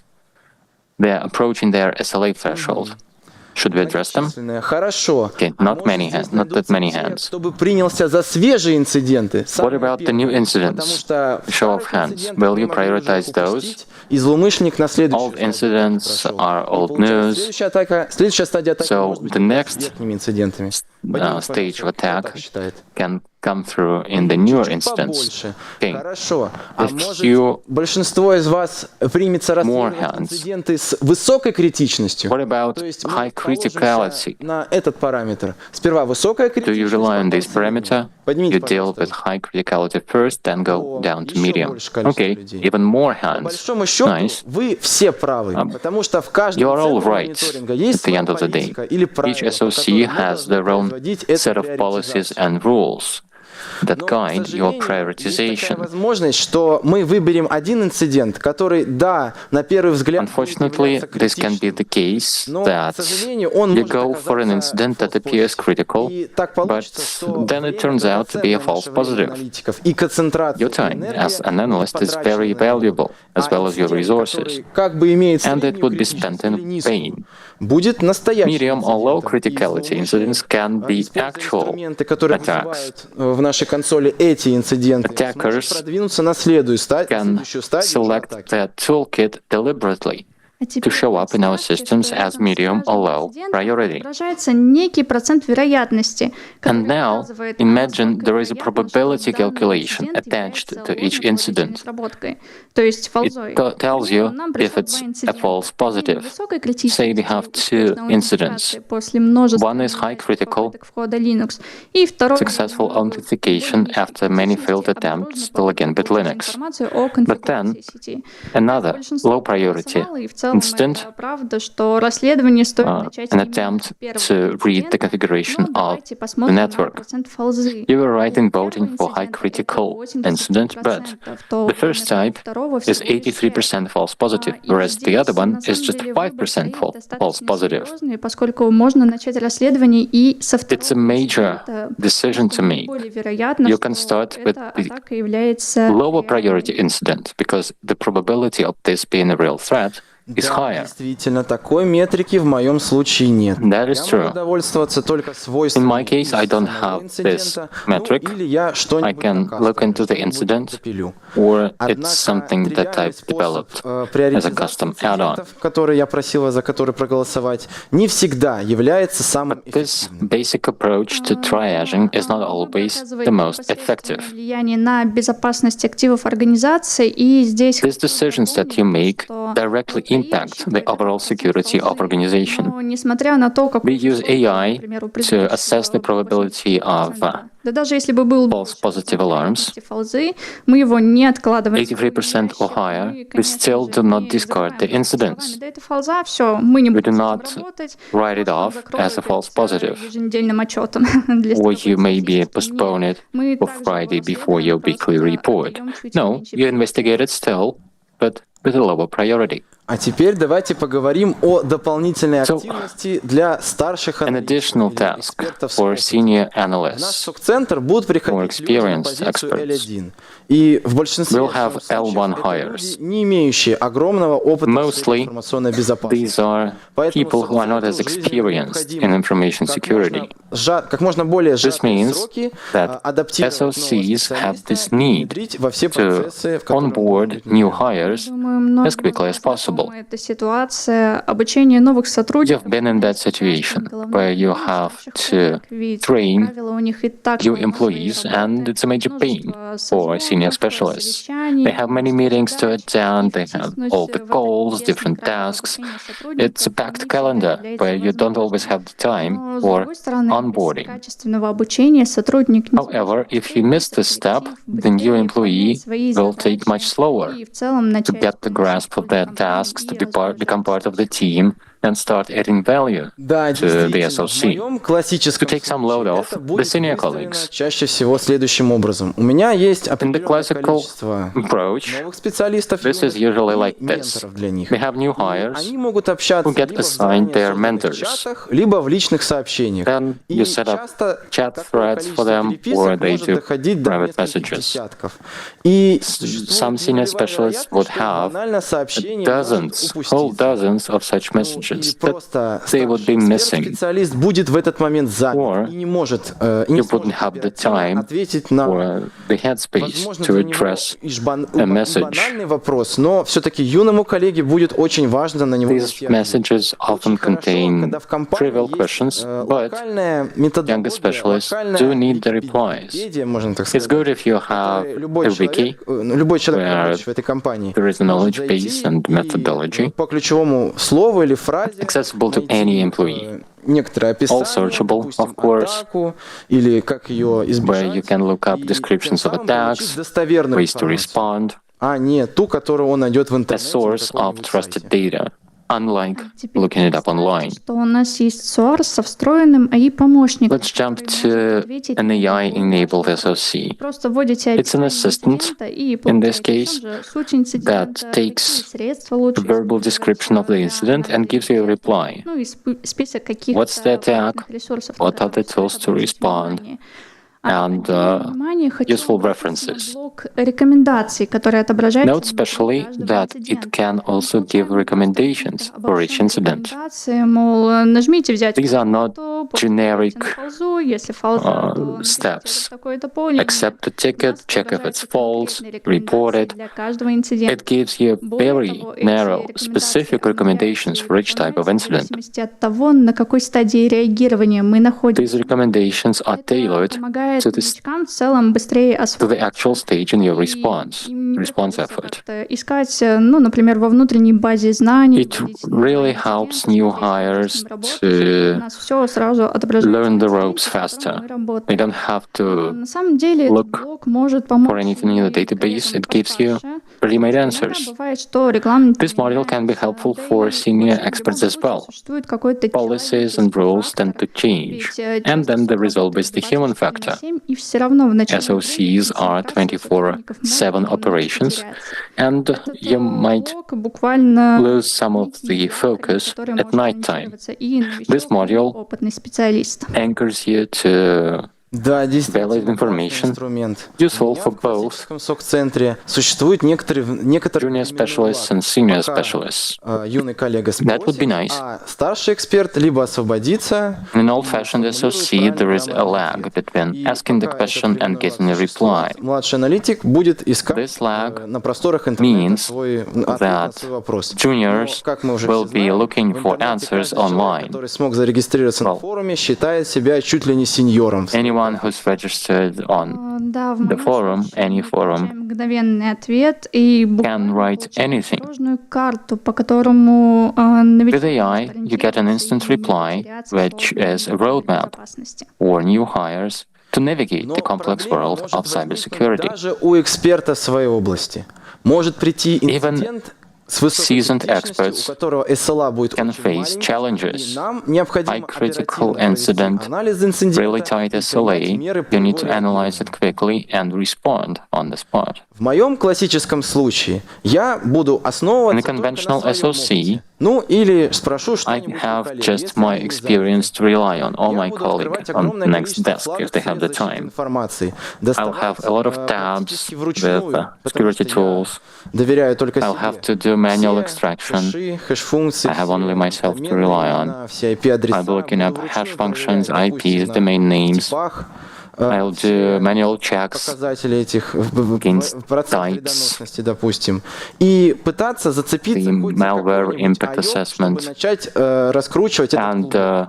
Но, к сожалению, I'll be из-за looking того, for что я clues. перегружен тем, что obviously существует I am разная overwhelmed. стандартизация данных, перегонять из одной программы Data в come in другую different может standards. затратить Not огромное all количество softwares are времени. Я могу банально incompatible, что-то and it takes упустить time. или забыть какой-нибудь ключевой There are things that get omitted, or I might not notice something. Да, лезть, ведь, как я уже упомянула, у нас AI встроен свой addresses собственный this. AI-помощник, который You don't может have to ответить open на all the любой tabs, ваш вопрос. И since we просто have that мой same коллега AI assistant Иван, module. и не приходится самой рыться по разным вкладкам, читать You don't have их, to и вообще, ну, чтобы вообще read all the получить tabs, какой-то ответ. consult different sources. Нет, AI Sometimes you сам read всё something, but there is no анализирует и answer. находит какой-то This is all done by AI. Хочу that рассказать gives you об еще одном блоке, an который actionable называется блок response. похожих инцидентов. В целом из названия все There is понятно. another module that's called similar incidents. Несколько похожих инцидентов. For each incident, you'll have a library of similar events, name, other parameters, Metromatrix classification, анализируется и posts, выводится the team that responded, Как это может It's all compiled Это in an easy-to-use очень list. помогает отслеживать какие-то сложные It's и very долгие helpful атаки. to track Например, я работаю с инцидентом, prolonged attacks or и complex вижу, что attacks. происходит активность какая-то на хосте. Let's say I have an incident and I see that there is some suspicious activity at the host. I look up similar instance and can see what else has happened at this host. Maybe there was a weird login attempt last month. It really saves a lot of time when you have this all in one place. Или выведено определенное количество времени SLA по этому инциденту. Но Both я of буду us тратить have драгоценные SLAs, минуты на то, чтобы and I'll be выполнить spending рутинные my задачи. И время на принятие scant minutes решения у меня будет to меньше, do routine чем у людей. tasks, which means I'll have более less time to производительный и make более the critical лучший decision.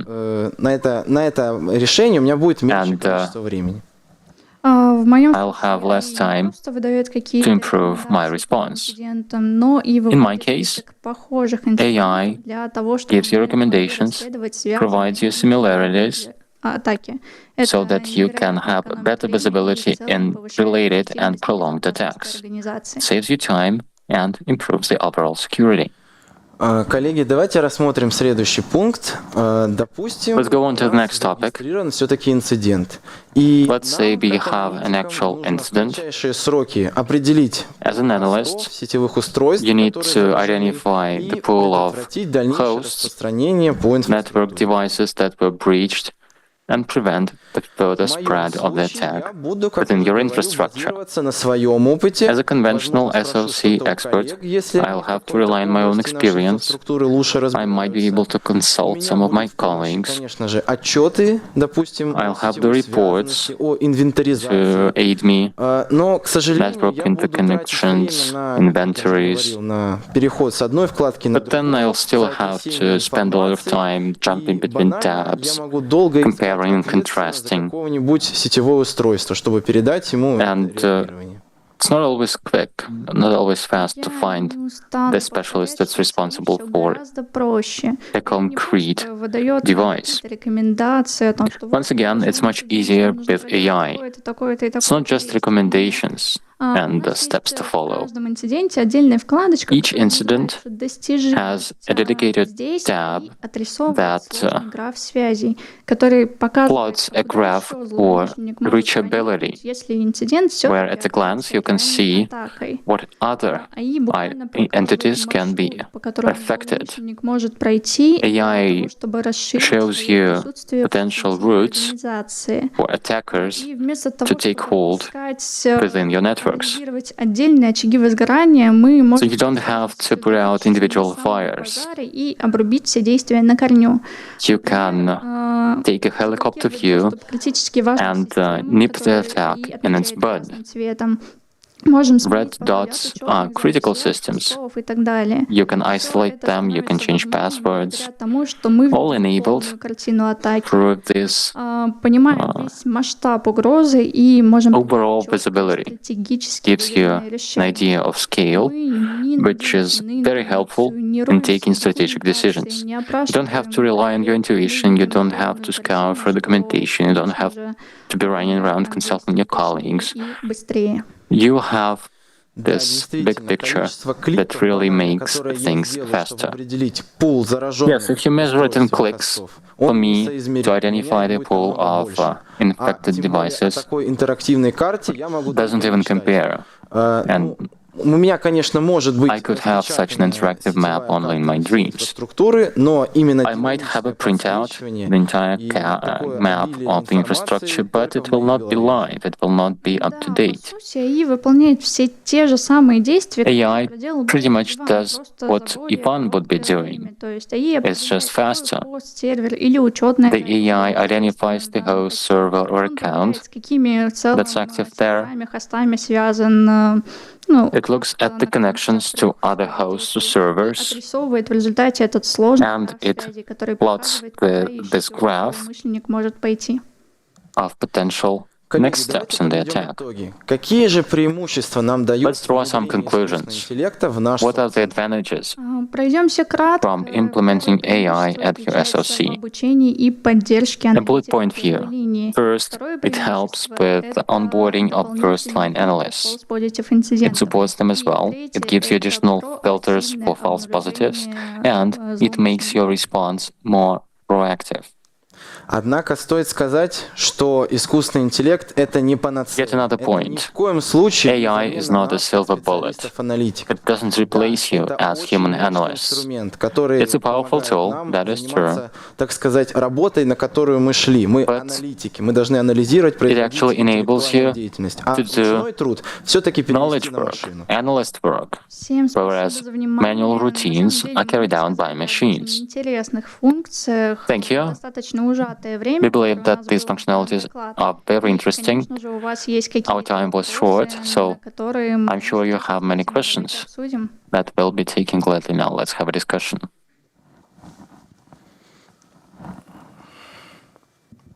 Добрый день. Спасибо за ваш доклад. Было интересно. У меня Hello, такой thank you for your вопрос. presentation. It was interesting. Первый I вопрос have связан a couple of с questions. тем, My как first question is сколько нам потребуется about ресурсов, the actual сколько deployment. будет обучаться, чтобы дать какой-то How much понятный результат. resources you'd need, how much training will it take Время. for AI. It'll take time, it'll take computational power, it'll require data set. Может, And then my second question is a bit more philosophical. За всей инфраструктурой, да, за тем, что происходит The analyst should have a overview of the entire infrastructure политик. on its perimeter and within as well, compliance with policies. Всё на нейронку, и она So it's delegated to an AI. It starts зачастую doing all the thinking, и мы просто как and it's always worse than people. в качестве.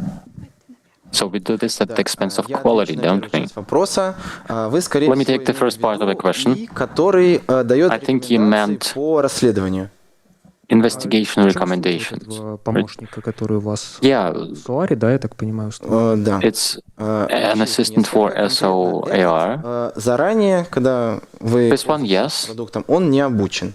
Вначале он обучается comes in именно под вашу untrained, конкретную инфраструктуру, под ваши and инциденты. some training is Потому что required for your критичность этих инцидентов specific зависит infrastructure от and вашего- incidents. от вашей сферы, даже Because деятельности компании. The может быть criticality will depend И on your поэтому industry ему and нужно, the way things are set up with пройти you. определенный пул инцидентов. Эти инциденты So it has to train on a set of incidents ее верно и that are правильно. responded to И тогда она, properly, да, будет давать советы. and then Подчеркну you'll еще be раз, able to и receive это recommendations. не ИИ принимает решение, а все-таки последнее слово за нами будет. Это как удобный There is still a human in the chain. All decisions are taken by AI. It's более актуально, чем, assistant. допустим, It статически gives you статически advice, написанные в какой-нибудь Википедии. which is Так вот, собственно, вопрос, just сколько more обучаться relevant будет? than a Обучаться, wiki. ну, Okay, so how long does it take to train it? допустим, сотни инцидентов. Ну, этот критерий Upwards можно, from 100 менять incidents, в зависимости от того, насколько вы can be хотите, чтобы configured конкретизировалось подальше. depending on the Могу тут немного дополнить. requirement to the recommendations, how tailored they should be. Сколько Let me add to this. в целом делать It's down to you as well. ИИ, потому что на самом деле это If you'll dedicate time and resources to training AI, нужно, как иногда бывает, it's a lot of work as well. комментарием и все. Нужно It's not just closing an incident with a comment. какие действия вы совершили. You'll have to document all your actions. If it's a false positive, you'll need to explain it.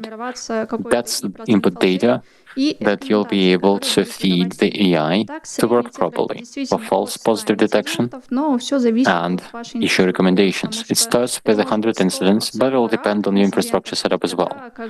If it's 100 completely different incidents, then it would not be as effective.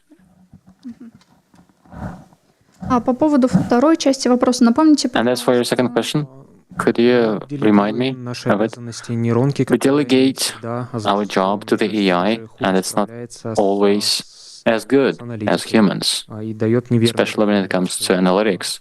Recommendations can be wrong, какую-то работу выполнять. and it means that analysts алерт закрыл, все. cease to be analysts.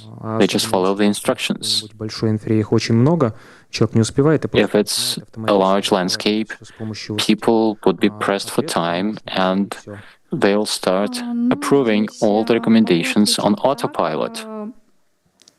И помогает действовать быстрее. Well, Действительно, коллега AI сказал, то, что makes you faster. инструмент, и по итогу работа все As my colleague mentioned, it's just a tool. Again, буквально один the final decisions то, что stay у нас и or rest with humans.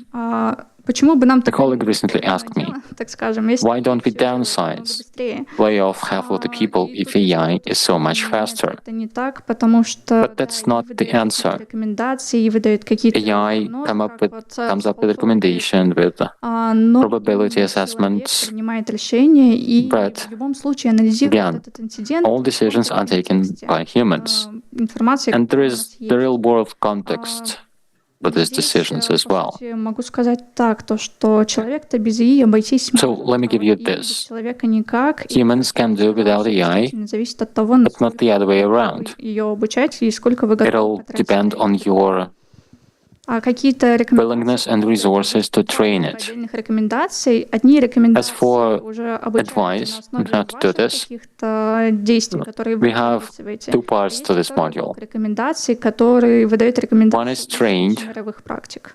based on your own local practices, and the other is trained on global practices. Уважаемые коллеги, подскажите, пожалуйста, Dear colleagues, существует множество компаний, у каждой компании свои there are недопустимые many события. companies who have На каких their own different unacceptable events. рекомендации по What реагированию? are the data sets Да, и that you сможем ли мы сами в use отдельно взятой компании обучить? to come up with recommendations?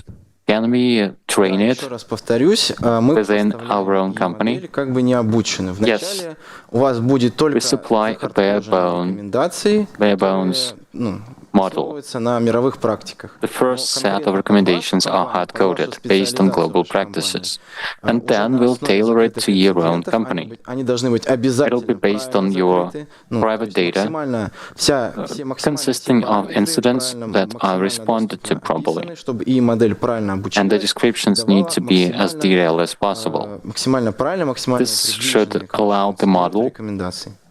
to issue recommendations that are true to У life. нас осталось совсем немного времени. We're running out of Если сделаем time, так, мы будем стоять вот в той стороне. so Если у вас we'll остались be какие-то вопросы, available мы here to обязательно the side. If you have any more questions, Всем большое do спасибо. reach out to us, come up, and we'll Очень have интересно. a discussion. Всем Thank you very much. Thank you for your interesting questions. What a great room.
Коллеги, всем привет. Меня зовут Оскар Мусаев. Hi everyone, my name is Oskar Musaev, and today I wanted to talk about what happens when a large-scale accident actually manifests itself, and what do we do and how do we do so that business and companies do not stop. About me, for more than 7 years I've been working in business continuity. I've been doing crisis management in different companies. I have been building the business continuity in one of the largest banks. Now I help our customers about information security and business continuity in Jet Info Systems. We're saying business gets paralyzed in case of an attack. Let's see whether it's really that scary and what risks can really bring business to a stop. If we look at the slide, then top 5 risks, according to Business Continuity Institution, is the largest competence center about business continuity matters. They're presented here. So, in the short term and in the midterm, the key risk of bringing business to a halt is a cyber attack. In Jet Info Systems, we do a survey as well with head of information security. So in our local market, the main risk of business halt is usually an IT breakdown or large information security incidents. The landscape of threats is not that trivial. If we're saying that cyber threats are the key risk of stopping a business, then let's see what threats can actually happen. On the slide, you can see the most updated statistics of our Center for Response to Cyber Attacks, and out of 5 most frequent threats, the threats that actually happened in companies in the market, 3 can undermine the whole business, and the particular attention should be paid to such a threat as destruction of infrastructure or infrastructure destruction. If we talk about encryptor or being criminalists, in some cases can decipher the infrastructure and they can bring the company back to functioning, at least a partial functioning, but such a thing as full infrastructure is more and more threatened. And in this case, we should rely on the backup and on disaster recovery in IT. And what are the standards about this? What do they say? What are we to do and how do we recover? If we look at a cybersecurity framework, at the second version of it, then there are 2 functions here. It's response, not the typical response, not only typical response, but also response that includes crisis management, mobilization of the whole team in case of a ground incident, and recovery function. It's usually forgotten about, and it includes actually recovery of business and IT infrastructure recovery. And poor CISO, he has a lot of things on his plate, and he's dealing with compliance and with other things. He must think about business continuity, is it right?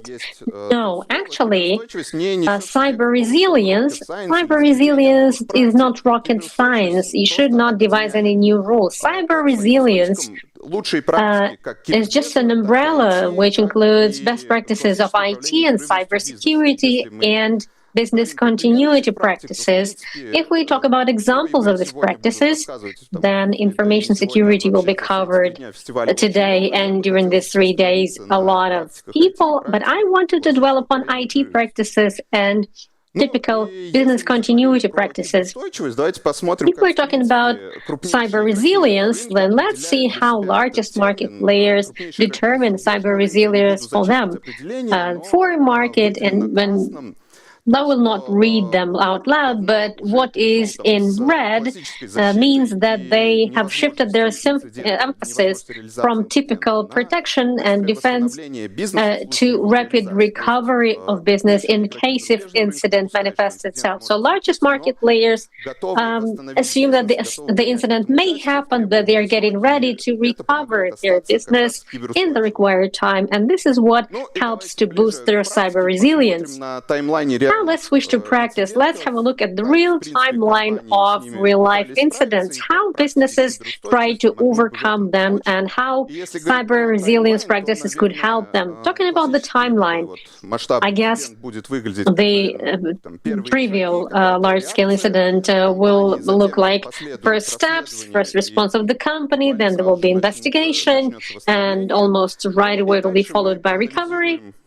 And then we will analyze what went wrong, what could have been done better, and will correct our mistakes. In the story, I wanted to emphasize such practices as crisis response, as business impact analysis, and testing practices that really help to get ready to incidents. Let's start with case number 1. Actually, there are going to be 2 cases right away, 2 businesses. Both businesses got ransomware. One of the companies went to the market, and when they saw what's the cost of external investigation cost, the services are quite expensive. They made a decision to pay ransom to cyber criminals and to get the key to decipher. The other business demanded IT and information security to respond as much as they can, and they did not. They skipped the investigation and they tried to recover as much as they could, and they couldn't find their backup copies. And the result is the same for both companies. For the first company, the deciphering key was sent really, but it doesn't always happen. But both companies got a ransomware malware once again. Why is that? Because they didn't do investigation. They didn't find indicators of compromising. The vulnerabilities were not defended. So the other groups just used the same loopholes to install the ransomware. If we talk about cyber resilience practices that could help here, then first of all, it's response strategy. It seems to be a very trivial thing, such as ransom. But this response can be included into crisis management plan. All the risks could be highlighted to the management right away. And in case of the incident, in stress situation, you do not discuss once again whether you pay the ransom or you do not pay the ransom and what are the risks. The same is the case with external parties. We can make a decision in advance and we can put it down into the response strategy. We can highlight to management that in case if this large-scale incident happens, then we will engage these and these third-party partners and they will help us with the recovery. This will dramatically save your time in case if the incident happens. And public standing. Of course, it's one of the key things. It must be prepared in advance. Communications plan. What will be the communications plan? Will the company hide it, or will the company disclose all the information? Or will the company disclose information later after the investigation? Or will it announce right away that we have been hacked and our infrastructure has been destroyed and our business is currently on hold? All the decisions can be made in advance, and in the moment an incident, you will just make tactical adjustments to the plan that you already have, and you will not need to build this plan from scratch. And talking about investigations, I will not talk about cyber criminalistics or forensics. Within the festival, there will be a lot of interesting presentations about cyber forensics, so I wanted to talk about another side. There can be 2 traditional approaches. There are 2 approaches out there to investigation and recovery. First of all, it's full isolation of infrastructure before you close all the loopholes, and only after that infra gets rolled out to production, and only after that the business of the company gets recovered. Or a software option, when you isolate only specific granular work processes, they are recovered, and then step by step the company starts recovering bit by bit. But the key problem, in case if third-party experts come to the company and they start helping the company, then the company keeps on solving the dilemma, what option do we choose? Are we ready to pay this much or not? Is it possible to answer this question in advance? Actually, you can answer this question in advance. What will help you here in business continuity? There is business impact analysis. This practice, this analysis will help you estimate how critical is this process for the company in terms of downtime, what's the damage for the whole business can be generated during this downtime, and then you determine the resources that services which services and products are impacted. Information systems also belong to services or products. As a result, we have a list of processes and the systems that support them that have to be recovered first of all. And we find the point of balance where the loss from downtime is not catastrophic yet, and it doesn't lead to full stop of functionality of the business, but the cost of investigation is brought down as well. Because in case if we need to investigate and if we recover the company faster, then we need to engage experts, it will be more expensive. So the result of business impact analysis is understanding how much the company is ready to pay and for how long the company is ready to have a downtime before catastrophic damage happens. Once we investigate this, if we're ready to recover after investigation, let's have a look at another case. And I guess it's a bunch of cases. One of them is a business. The disaster recovery processes were in place. They had cloud backup, and they got faced with a criminal group, and their purpose was full destruction of infrastructure.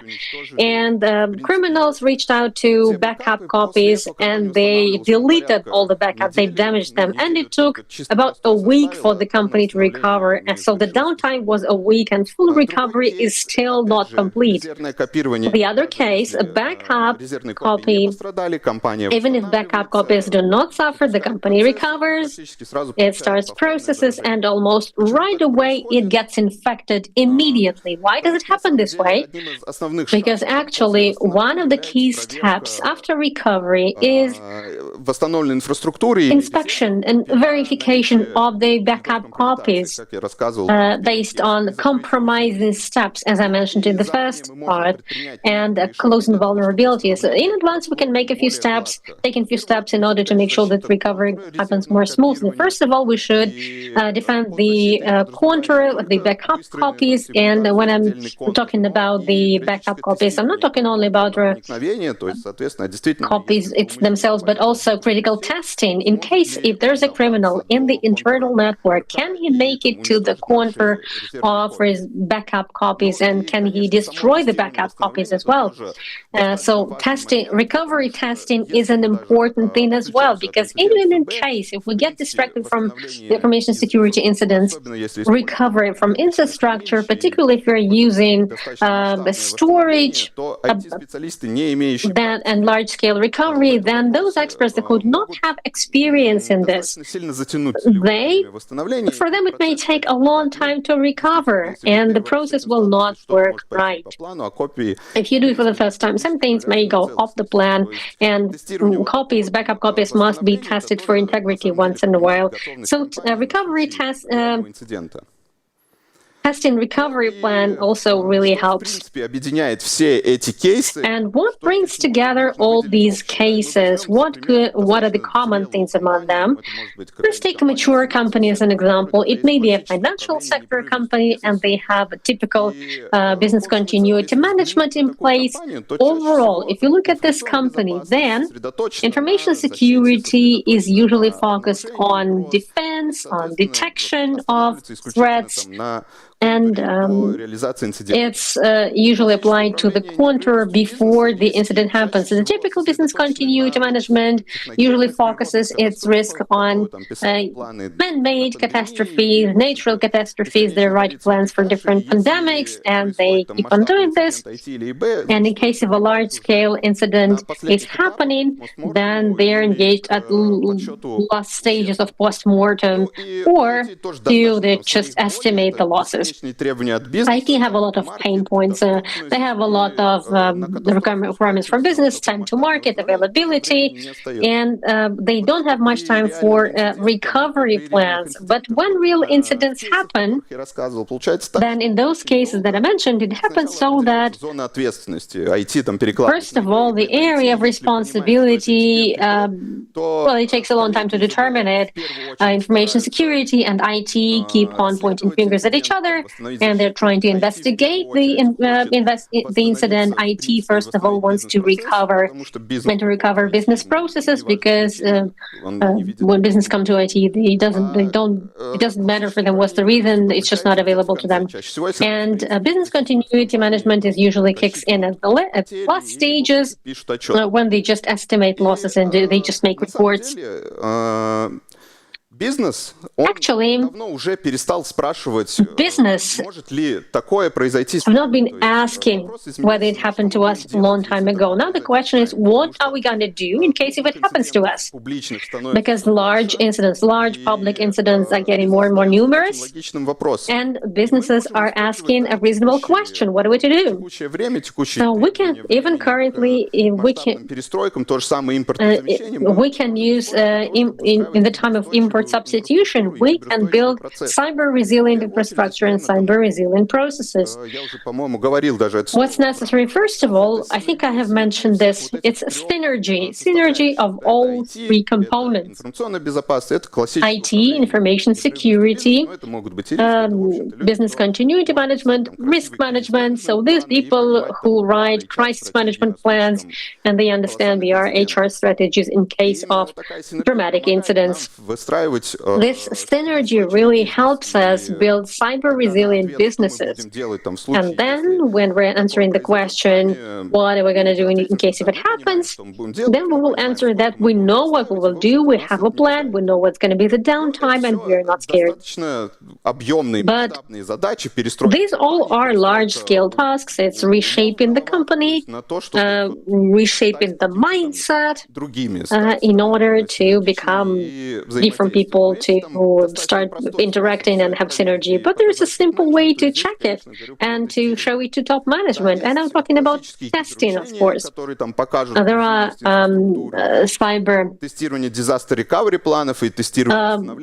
cyber testing, and there are disaster recovery plans. I have already mentioned them. And in case if we use the scenario of some large-scale incidents, then disaster recovery plan and recovery from reserve copies must be done using these scenarios. I guess my favorite type of testing and the most indicative one is tabletop.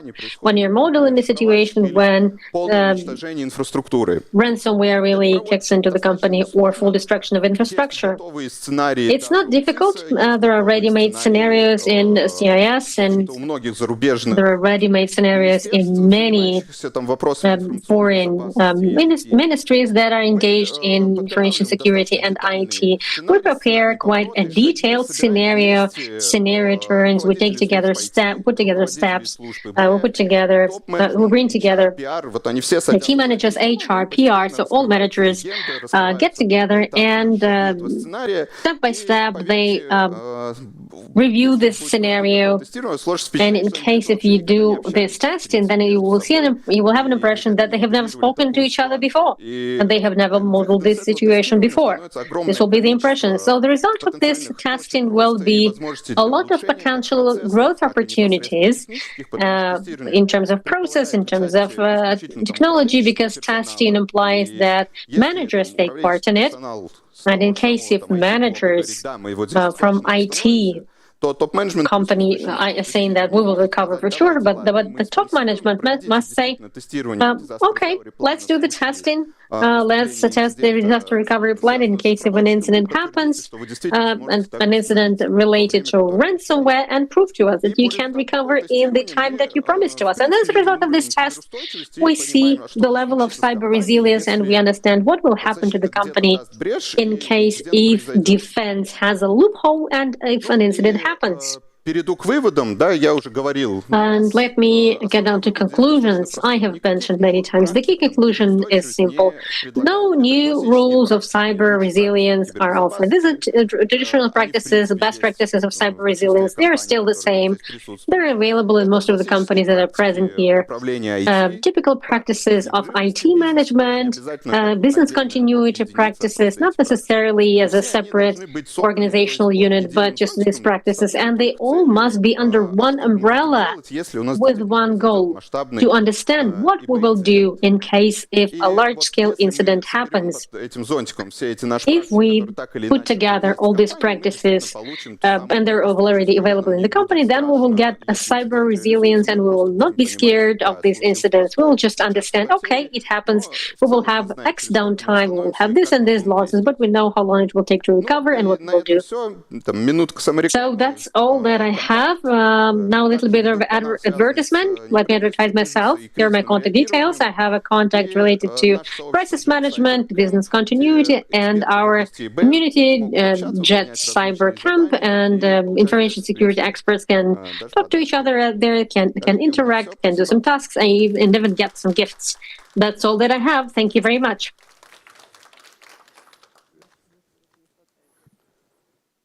Если вопросы есть, готов ответить. Если нет... If there are questions, I'm happy to take them. If not, then thanks once again. Сейчас там... Да, Оскар, добрый день, спасибо за доклад. Хотел бы у вас Hello, Oskar. узнать... Thank you very much for your presentation. I wanted to ask you, do you give any recommendations what businesses should do in public Мой подход... domain? Well, my approach is honest. My approach is to publicly state it. I can explain why.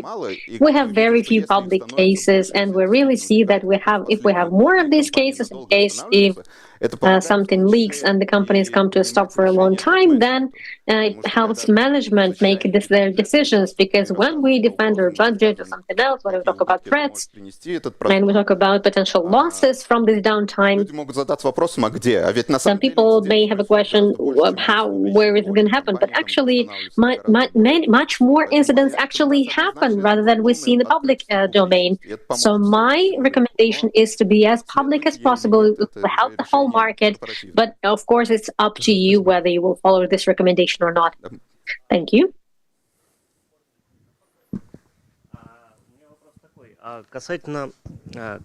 My question is as follows. About disaster recovery plans. You mentioned them, and my question is the following. From the standpoint of architecture, we should have such a structure that it will be manageable easily in disaster recovery plans. Or are there any best practices? Some views, ideas? It's a great question. Architecture-wise, sometimes IT goals are not in line with resilience to catastrophe. If we talk about availability or then simultaneous replication and databases, data centers, in terms of viral attack, it's even worse. But in terms of disaster recovery, there is a clean room practice, a recovery practice, and it's oftentimes forgotten when people write their plans and when they build these processes. I mean, colleagues from IT. We talk about physical damage of a data center and deploying infrastructure from backup copies. It's one process. But in case if we see that our system, our infra was encrypted, and we can do the same. But no, it doesn't work this way. We need to recover in an isolated contour. We need to verify it, and only after that we should roll it out to production. So RTO takes a long time, and all the process needs to be revised, and engagement of information security. So this is the synergy that I was talking about. Вот заложить сразу нет, я не встречал. Planning this in advance, I have never seen this. I have seen practices to build these plans, to write in the clean room, but it's Disaster Recovery Institute. They have a lot of good recommendations. In terms of architecture-related practices based on disaster recovery for this threat, no, I have not seen this. Так, если вопросов нет, то, коллеги, спасибо. If there are no more questions, then thank you for your attention.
Друзья, всем добрый день. Я рад вас приветствовать на нашей сессии SOAR. Good afternoon, dear friends. I'm happy to welcome you to our session SOAR Maximum Speed Response.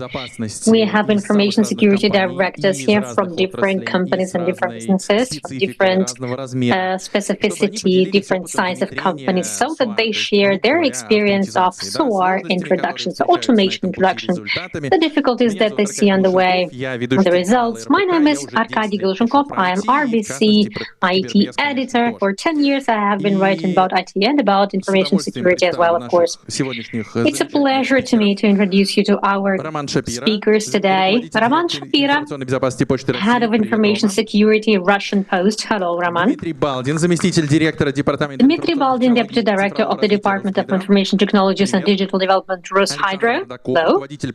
Alexander Ardakov, Head of Information Security Incident Monitoring in Norilsk-Nikkel. Vyacheslav Kasimov, Director of Information Security Department, Moscow Credit Bank. Andrei Kasherin, Chief Information Security Officer, Cherkizova Group.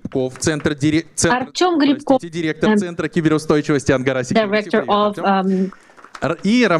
Director of Angara Security, Business Security, and Andrei. Начнем мы нашу панельную дискуссию с небольшого доклада от Ромы, но... We will start with a little presentation by Roman, but since the presentation is a professional one, but гости бывают суперпрофессионалы. not all the guests are super professionals. Sometimes we have those who do not have deep knowledge in cybersecurity among our guests. Roman, please correct me if I'm wrong. As far as I know, SOAR is a solution for orchestration, as it is usually named, to bring together different complicated things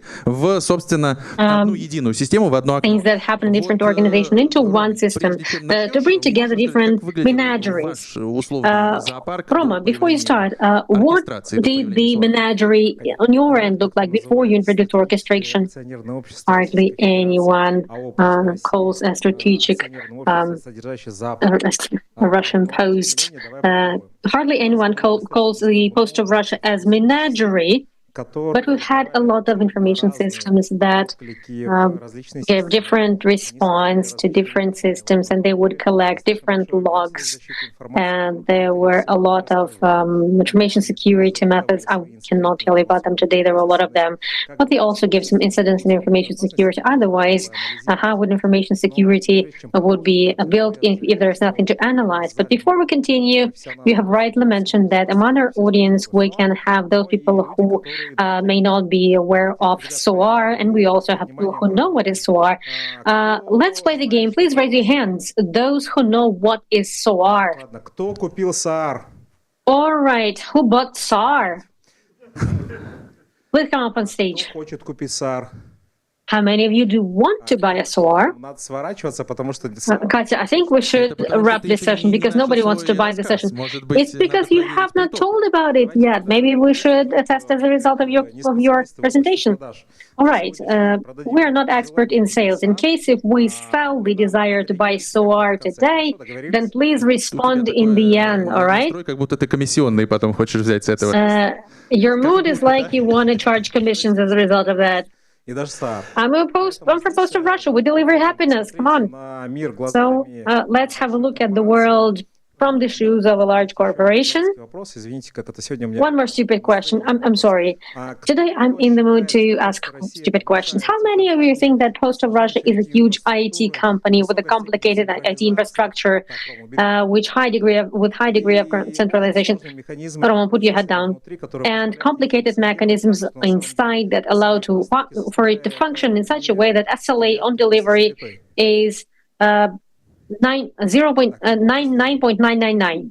Roma, put your hand down. 2 nines. Actually, Post of Russia is a huge IT infrastructure. We have more than 3 data centers. We have 300,000 IT resources. We have our own planes, trains, helicopters. We even had one island on our balance sheet, and it covers 38,000 post outlets that service 133,000 settlements and cities and towns. And it all needs to be automated somehow. It should log in somehow. We need to know what happens everywhere. How many people do we need for it to work? From 10 to 100, how many? From 100 to 1,000? More than 1,000? How many people do we need? All right, then it's a wrong guess, because there are fewer of them. I will not disclose the secret, but honestly, currently, Russian Federation is experiencing shortage of people in information security and in IT technologies, and hardly ever you will see at least one conference where there will be no question about shortage of people in IT, in software development, information security. Everybody says we don't have enough people, qualifications are not enough, they are not trained enough, we are concerned, and in all this nightmare, we have to ensure an acceptable level of information security so that strategic threats do not happen, the risks that are stipulated by the Russian Federation. And the Post of Russia respects the law, and we always strive to comply with the law as much as we can. I have to say this. This is why work needs to be done, irrespective of how many people are in your headcount. You have your tasks and you have to fulfill them. The only thing that we are yet to understand what is going to help you on this path. Even if you're a small organization, a small business, if you're just 15 people in the company, then maybe you have thought what do you need to do in order to make sure that all your information systems function perfectly in the most convenient way, and they would ensure information security. In order to make it happen, one more question. How many information systems does the Post of Russia have? What do you think? From 10 to 100? From 100 to 1,000? From 1,000 to 2,500? More than 2,500? There are more than 2,500 in the Post of Russia, more than 2,500. Actually, imagine that there's also one more thing.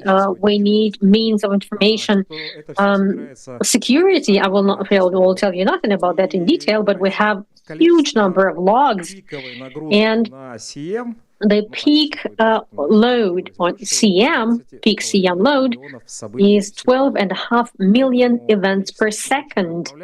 This is why all that we manage, all that's in our control is enormous. And how do we ensure it with very few people in your headcount is an open question. If you look retrospectively, in 2018, SOAR became an inevitable part of information security in the Post of Russia. I joined Post of Russia a little bit later, but I continued that trend. I am building on the trend that was started to defend the security, and it was these decisions were made by my predecessors, but these guys did a great job. Prerequisites for SOAR introduction are obvious, you know them, and it's not a secret. SOAR is something that will ensure your information systems resilience in terms of information security at any level of your organization, starting from 50 people headcount, ending with 270,000 headcount that Post of Russia has. The question is how are you going to use it and whether you will use it, whether you will use all the opportunities that are offered, and we're going to discuss it a little bit later if I get right. The options of using SOAR in infrastructure for different types of organizations. For us, SOAR is first of all the core which ensures viability and resilience of our organization. If we did not have SOAR, if not for SOAR, it would be a fragmented set of subsystems. The data collection would be inefficient. It would be in CM, and we need the data there, but not all the data would be collected there without SOAR. SOAR is so universal that you can upload the events in scope, also isolated events in DLP, and you can upload there anything that actually should not go to SOAR. If you believe that in order to service, to maintain this IT infrastructure that the Post of Russia has, if ITSM approaches are standard and ITSM principles are enough, then you're wrong. Because imagine that this number of events is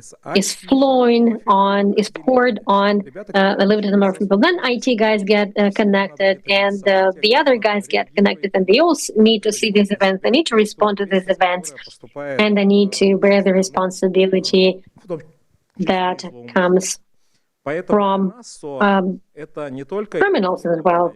So for us, SOAR is not only infrastructure, it's also a process-related thing. Moreover, in the case of Russia, by default, it is assumed that if an information system, if a software or a defense system, if it's not reflected in SOAR, then it does not exist. On the level of technical assignments, it is written down that in case if we introduce something, it has to give logs to SOAR in order to enrich the system and to process incidents that happen in the organization. So when we're saying that the number of subsystems, information security subsystems without means of information security is more than 30, including similar upgraded types in one subsystem, then of course managing all this menagerie is impossible if you do not have it in control. The most important problem is shortage of personnel. So we need to automate this response systems and exactly switch into the fifth version of Security Vision. Thank you very much to Security Vision.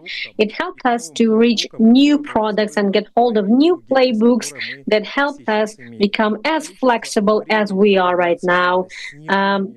The time, response time or processing time of one typical incident in Post of Russia now accounts to more than 70%, beginning with manual processing, and now it's automated. This way, in your business, if you introduce SOAR for a relatively small amount of money, and if you use common sense, you can ensure incremental resources, and you can spare resources that can be reallocated to more interesting areas of business, and also you can ensure efficiency in case if you need efficiency right now. Many businesses are currently optimizing their information systems, and they're optimizing their personnel, and they're reducing their costs for ancillary things. So SOAR can serve you very well here. It will ensure end-to-end response to incidents with the help of a huge menagerie of our technical systems, and I copied it from people from Security Vision in order to show how many things can be uploaded to SOAR in order to ensure response from one console, from one control center. And this list is not comprehensive, and this is not the only product of Security Vision. And the ecosystem, the full ecosystem allows to build a whole management system and information resilience system in the business, based on one product, based on one ecosystem. And every conference it is discussed right now, and every conference dedicated to information security.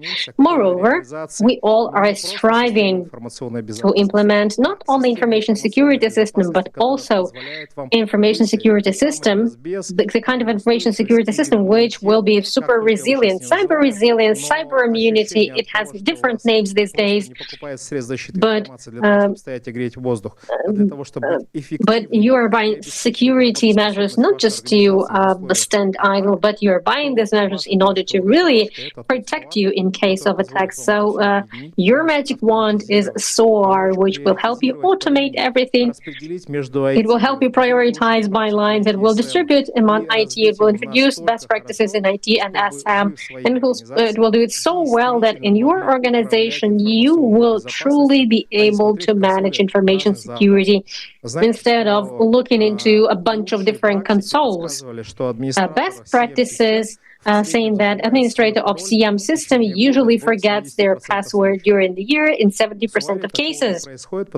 In SOAR, it does not happen because on a daily basis, you're working there. You use it every day. And if you look into the future, if you know where you're going further, then with the help of SOAR, you can ensure the system of dashboards and the system that can be shown to your management, and it looks good, and it also helps you sell. Why is that? Because when you demonstrate the number of incidents to your general manager that you collect from all the information security systems, then he understands what you do and the amount of work that you do when he sees the number of incidents you're handling. So using SOAR, for instance, in the Post of Russia, helps you ensure functioning of your division of information security from all perspectives. I'm sorry about being so commercial and so biased, but our colleagues really helped us a lot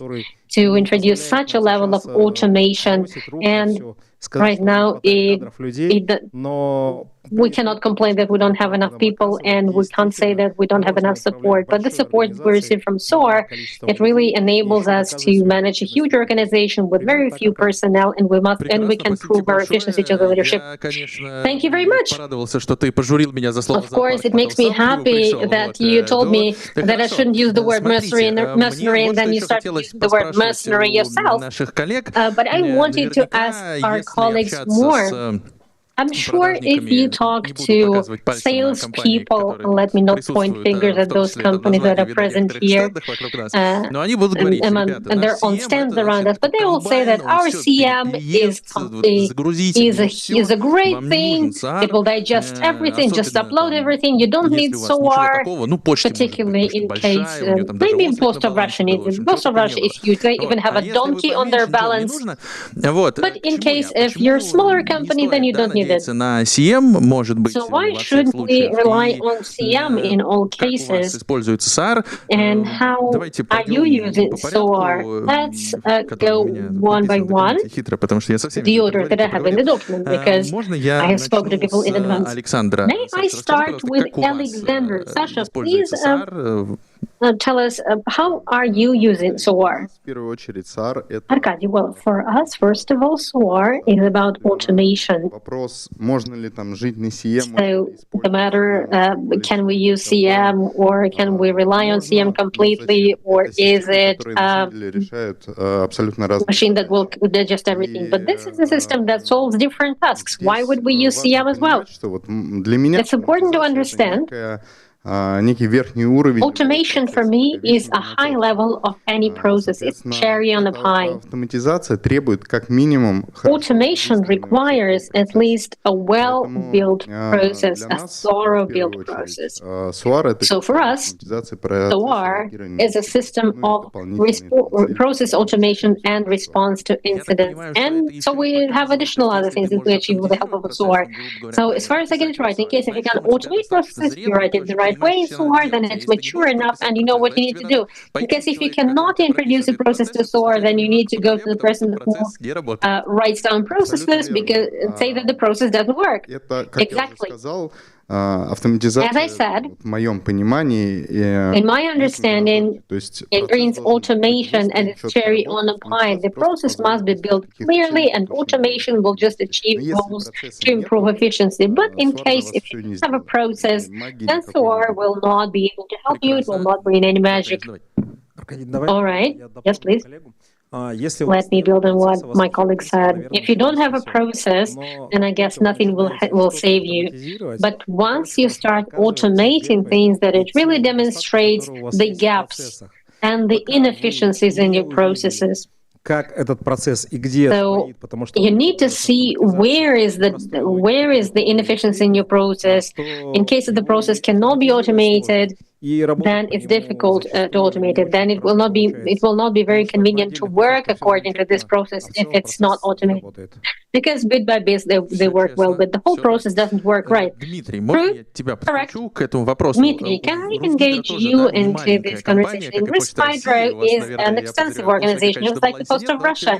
I assume you don't have a donkey on your balance, but still. The scale of organization, was it important to you, and how much was it at play when you were choosing SOAR exactly to put it into one console? Good afternoon, colleagues. I need to take a step back. I need to say, how did we arrive to this? When the company built its own SOC, it's relevant to commercial SOCs as well. You build all the processes, you build playbooks, you describe all the processes, it works well. But then you get faced with a certain level when all the experts are utilized by 100% and you have the need to expand the area of coverage, and you either hire more and more people, and economically it may be even beneficial, or as an alternative, you can take a closer look at your processes and optimize them. So we decided to take the second path, to optimize processes, because of course we could hire people, but in this case we would lose a boost such as automation. We would lose automation and we would not reduce the burden for SOC. So we introduced SOAR. This was the first reason to introduce SOAR. Colleagues have rightly mentioned that SOAR is not a magic remedy. It will not help you in case if you don't have good processes. But to some degree, it's not a reason to reject this product. Once you start introducing SOAR, you will get a better idea about your processes and you will start building these processes in the right way. I'm not urging you not to buy processes. In case if you don't have processes, you're welcome to buy SOAR anyway, and you will build processes underway. Once we introduced it on our end, we spared quite a lot of capacity, quite a lot of human resources, and in our SOC, and we could manage much better. We proved economic feasibility for the management. We could say that we are not inflating the team, because in case you hire more people, then we need a manager for every X number of employees. The more people we have, the more problems we have. It always distracts people. So there are different habitual problems. And the second reason, why didn't we stay with CM? Because CM, first of all, in terms of functionality, is very much behind SOAR. In case if we want automation, it's very much lagging behind. About our organization, it is scattered, geographically it's scattered. We have a lot of subsidiary companies. And we have different CMs. In case if you have CM, then you would have an SOC employee with a lot of screens and a lot of tabs, and he's dying, he doesn't know what to respond to. But we're using different other types of defense, and we just physically could not integrate it to the level of CM. Anyway, we needed a high-level system infrastructure which would collect all this data, and that would give people a chance to function properly. Okay, thank you very much. Andrei, I'd like to hand over to you. As far as I understand, you have an interesting system. How are you using SOAR? Of course. Hello, colleagues. Our system is a little bit different compared to what colleagues have. We have outsourced SOC. So the question of whether or not we should use CM, it was no question at all. We would receive one incidents and we got it by email. It took a lot of resources. It was very inconvenient. So the events that were described by the first line of outsource, they were quite vague. So obviously, we had two tasks to solve. First, we should organize the processes the right way, as colleagues have mentioned, in order to detect these events, to isolate them into incidents. But in order to isolate the event the right way into an incident, you need to enrich it. Enriching an incident, obviously, comes from a bunch of internal systems, and feeding these to outsource is not the right thing to do, because we have data from HR systems and many other sensitive data. In case if you want to write that in this specific incident is Mr. X is guilty because he did the wrong thing, that maybe provider should rather not know that this Mr. X went to a wrong system. You should not hand over everything to a third-party provider. This way, introduction of SOAR at the first stages helped us to put together a reliable automatic process to receive events from outsourced at SOC, and second, to enrich these events enough in order to make it very easy потока действительно инцидент. to Коррелировать. to really detect the right incidents, the true incidents from the incoming flow, to process them and to make the right decisions. This was stage number one. Stage number two, Поняли, что это we realized создание that it's a great tool to create a one-stop shop, and any employee of information security can use it. Both those who are connected to incidents, and those who are processing them, and those who are operating information security infrastructure. So the next thing we did, сработки we started taking data from monitors, event тоже в это же defense measures monitors. We started pulling it there as well, and it improved cross-functional interaction among teams. As the next stage, мы синтегрировали SAR we integrated SOAR with сервис-деском, с ITSM-системой. With IT service desk, with ITSM system, with an IT system. So Инциденты у нас в рамках when we have incidents about which IT people should work, then within our ticket, we retrieve IT-related ticket. They execute it, and then we get a status. But same way, in order for us not to work in ITSM IT system, then IT tickets, let's assume that Kaspersky is Это крайне удобная вещь. not working right, it's breaking down, and we work in one С одной стороны, stop shop. On the one hand, it utilizes personnel the right way. On the other hand, it helps track metrics in terms of availability, in terms of security measures, and in terms of IT SLAs. So we had a quality one-stop shop. And the first stage воодушевило наших of success was со своими it inspired our people from information security что-нибудь украли, with расследование. their stories like when something got stolen and there is an investigation, and we convinced them to migrate to the system as well. So SOAR is currently, our information security is a part of security system overall. So SOAR is one portal, one tool for all security departments. So you shifted security people to digits. I think it's a victory in terms of process company. If your security department is now working on in a software system, then it's great. Vyacheslav, I know that for you, one of the factors when you were chosen was your aim to save money a little bit. I guess everybody likes to listen about this. Why don't you share with us where what optimization is possible thanks to SOAR? Most importantly, security vision colleagues should not punish me for what I'm going to say. Depends on what you will say. What can I say? I can only give recommendations how to save money. Actually, the situation is the following. First of all, we followed the path of SOC, of in-house SOC, because the financials of in-house SOC was more acceptable rather than an outsourced SOC and obtaining services from elsewhere. When we were building our internal SOC, we didn't have good SOARs were not available. Only along the way, different visions of SOAR became available. Okay, you put it very nicely. I will remember this. So we were choosing among them. But you chose the right one, right? Yes, we chose the right one. Yeah. Thanks to negotiations, thanks to the financials, and thanks to my greedy component, thanks to me being greedy, our financials are very good.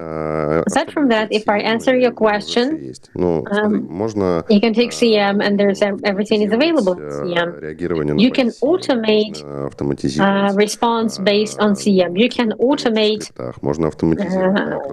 based on Python scripts, or you can automate it elsewhere, or you can build build a platform in-house and automate things in-house. But for some reason, enterprise solutions are usually done based on third-party solutions. This is what we did as well. We have such an activity when we're trying to understand whether there are any positive points in buying a developed CM system, because we have our own system based on Python scripts, and to understand whether there's any profit for us to use this. So far, buy an enterprise CM versus keep on using what we use, economically, it doesn't match. So based on our experience, it's more beneficial to hire or to buy it elsewhere. It sounds very nice. Let's explain to those who are not deep experts of the terminology. Do you mean that CM is open source? Yes, we put it together. We put it together based on open source. We have our improvements. Python scripts, yeah, I'm here. It's based on open source. Okay, it's a beautiful case. Thank you for sharing.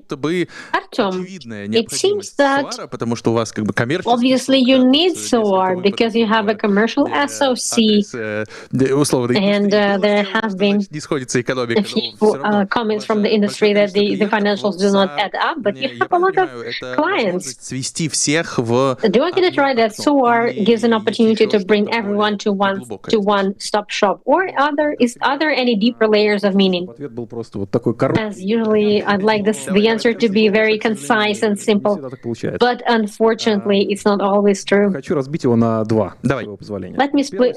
I will give two parts of the answer. First part of the answer, back in the day, when our SOC was small and we had just a few customers, more or less on similar stacks or in different stacks, but it worked quite well without SOAR. And SOAR, and we did not introduce SOAR right away to our stack. For a long time, we lived very well, and it was quite acceptable. We didn't have many customers and stakeholders, so it worked well.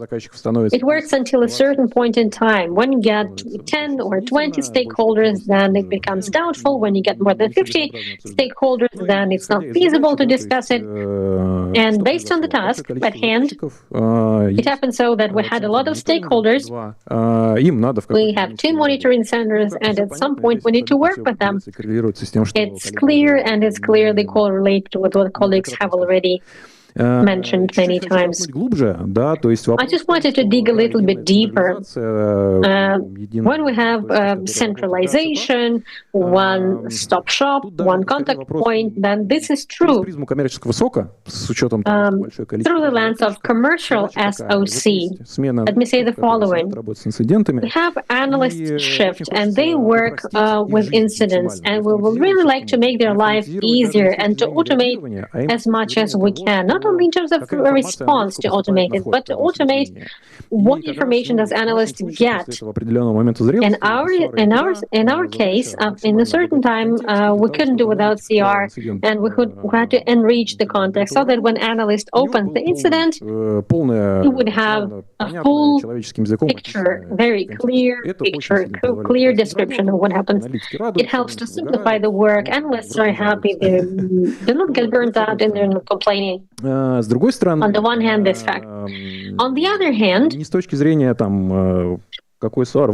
not from the standpoint of which SOAR to choose. I don't know, maybe nobody will invite me to sessions after this, but I will say it anyway. In order not to fall into a cognitive trap, well, we all represent big organizations, large organizations. Based on our experience, we started without SOAR, and it worked.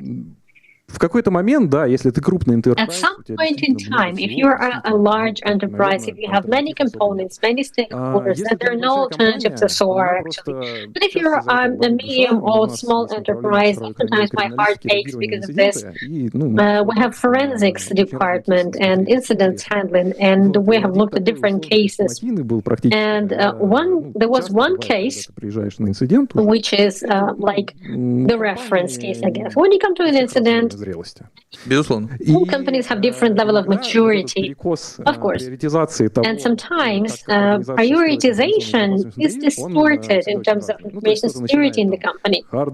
Some people build with inventory of assets, so with the basic things. This is one approach. And the other approach is people are doing window dressing and they're showing solutions, and actually it's not very secure. Without undermining the importance and the value of all solutions, but of course, when you're making a choosing, when you're choosing, мы это делаем, чтобы что? in order to choose, I'm usually asking colleagues the question, why do we do this? Зрелый. In case if there's a process, in case if things are mature, in case if you know how you will deploy them, 100% you need to deploy SOAR.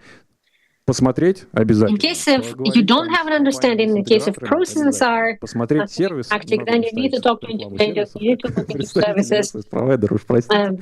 I'm a representative of a provider, then please look into services. And in services, I guess we will touch upon this topic later, that some solutions can be used as services. We have a number of clients.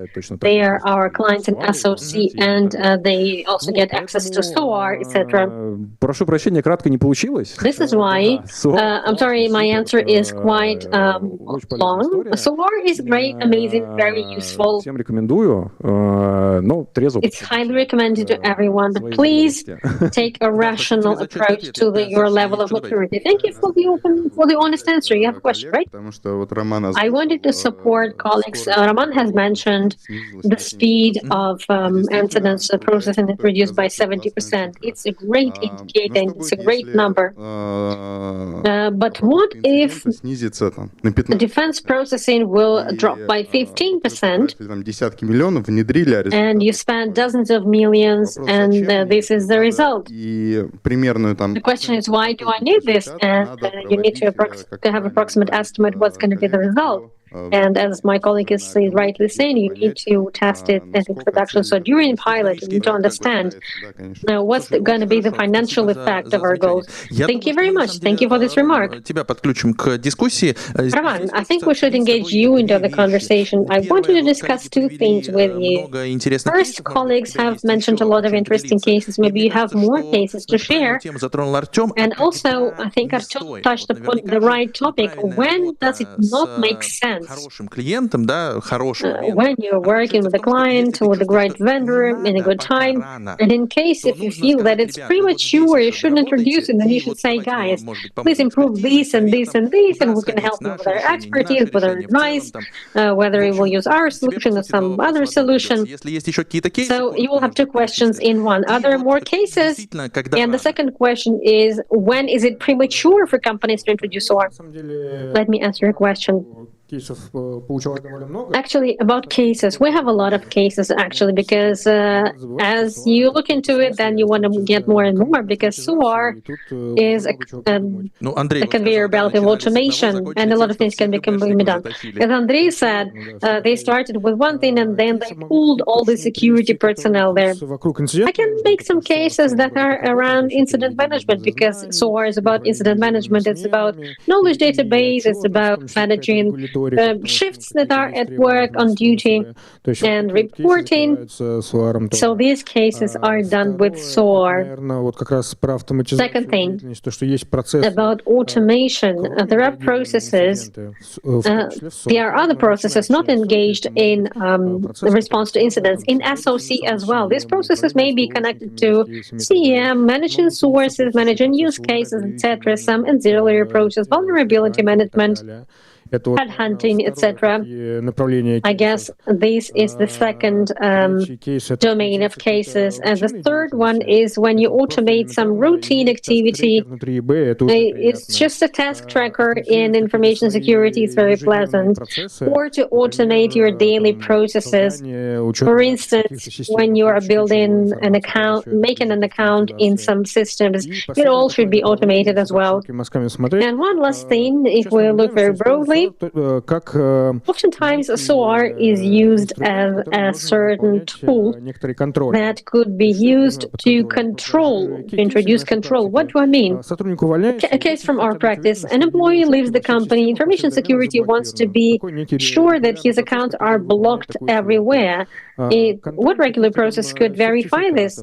Or controller certificates, control over life cycle of different indicators that get blocked in the perimeter. По контролю то, что можно автоматизировать. So I put it into the bucket of control. What could be automated with SOAR?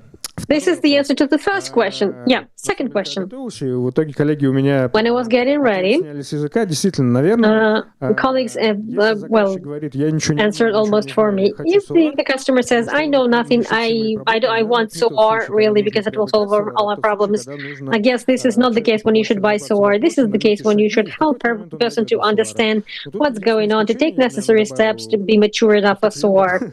But as a vendor, I would продукт имеет в себе определенные SOAR as a product has a package of expertise. And in case if the customer realizes that he has zero level of maturity and he wants to grow, but he just wants to rely on something, then it may work this way. Because he will have a basic understanding of how to say what are the recommendations, what are the roles, what are the metrics, how to improve the process. То есть такое как некое исключение It's like давай вот так, не то, что это прям все это. Я понимаю. it can be considered, like it could be considered. I'm not saying it has to be considered, it could be considered. Когда There's a technical element as well. наверное, подразумевает опять-таки такая. I guess SOAR is like a conveyor belt, a combine, and it can mix it with other defense mechanisms. An example, a customer says, I have CM. All the default rules are on, all the correlations rules are on, and nothing is parsed. I have a lot of 85,000 incidents per day. I hope SOAR will solve it for you. No. First, put things into order. Introduce monitoring, and then you can introduce SOAR. Colleagues are nodding. Happened to you, right? It resonates with you. This is what we often hear. Very often we hear this. And colleagues are saying, we have a mess, and let's install SOAR. It's going to work great. No.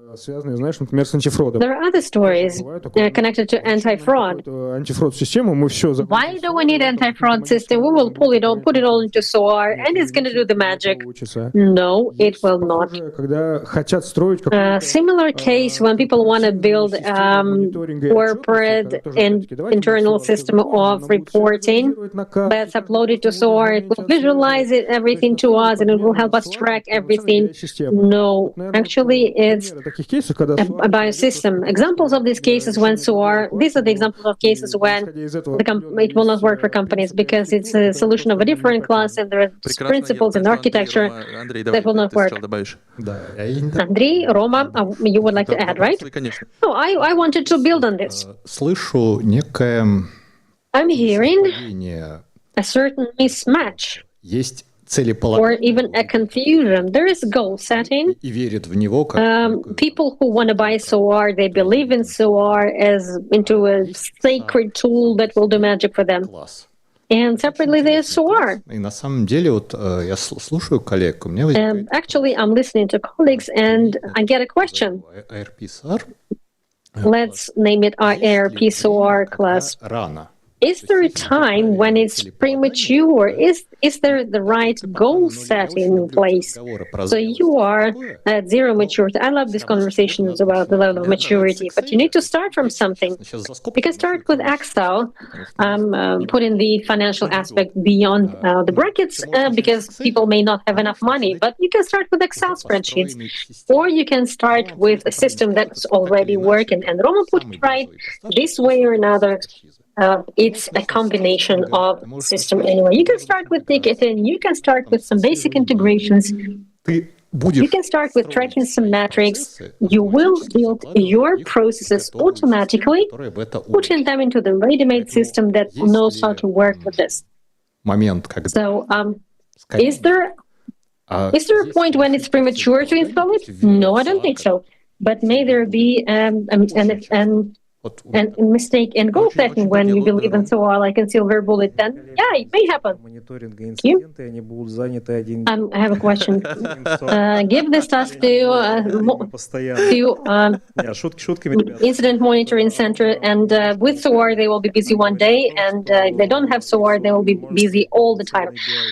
SOAR, when Yoram is saying then SOAR cannot be a fully functional BI, I have seen functional requirements. If you try really hard, then the SOAR will be the recognition of anything, and it will be BI.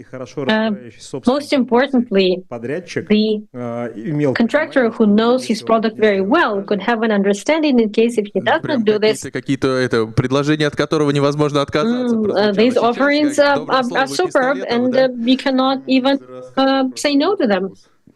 Ну, ладно, не будем проводить Okay, let's not do experiments here, but let's switch to the next topic. We don't have much time left. Let's try to formulate a checklist. What should we pay attention to when we're choosing a specific solution?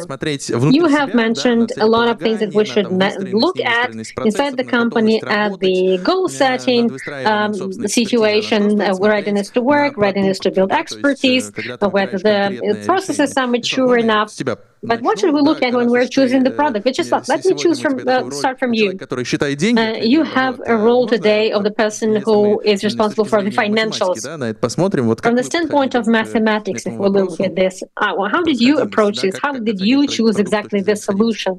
Это странно, конечно, то, что сейчас прозвучит. It will sound strange, but we looked at the functionality as well, not only at financials. Для нас, у нас на самом деле два возможных подхода. У нас было развитие. Actually, we had two possible approaches, and we had a dilemma, and we had a clear idea what we want, because ERP was implemented in Jira, and we had to retrieve this IARP, and we have our own requirements, and quite wide requirements in terms of taxonomy of incidents and in terms of how these parameters are done, and this was also something that we had to do. The flexibility. Naturally, we had requirements to what SOAR must be integrated with, and we should be able to manage it.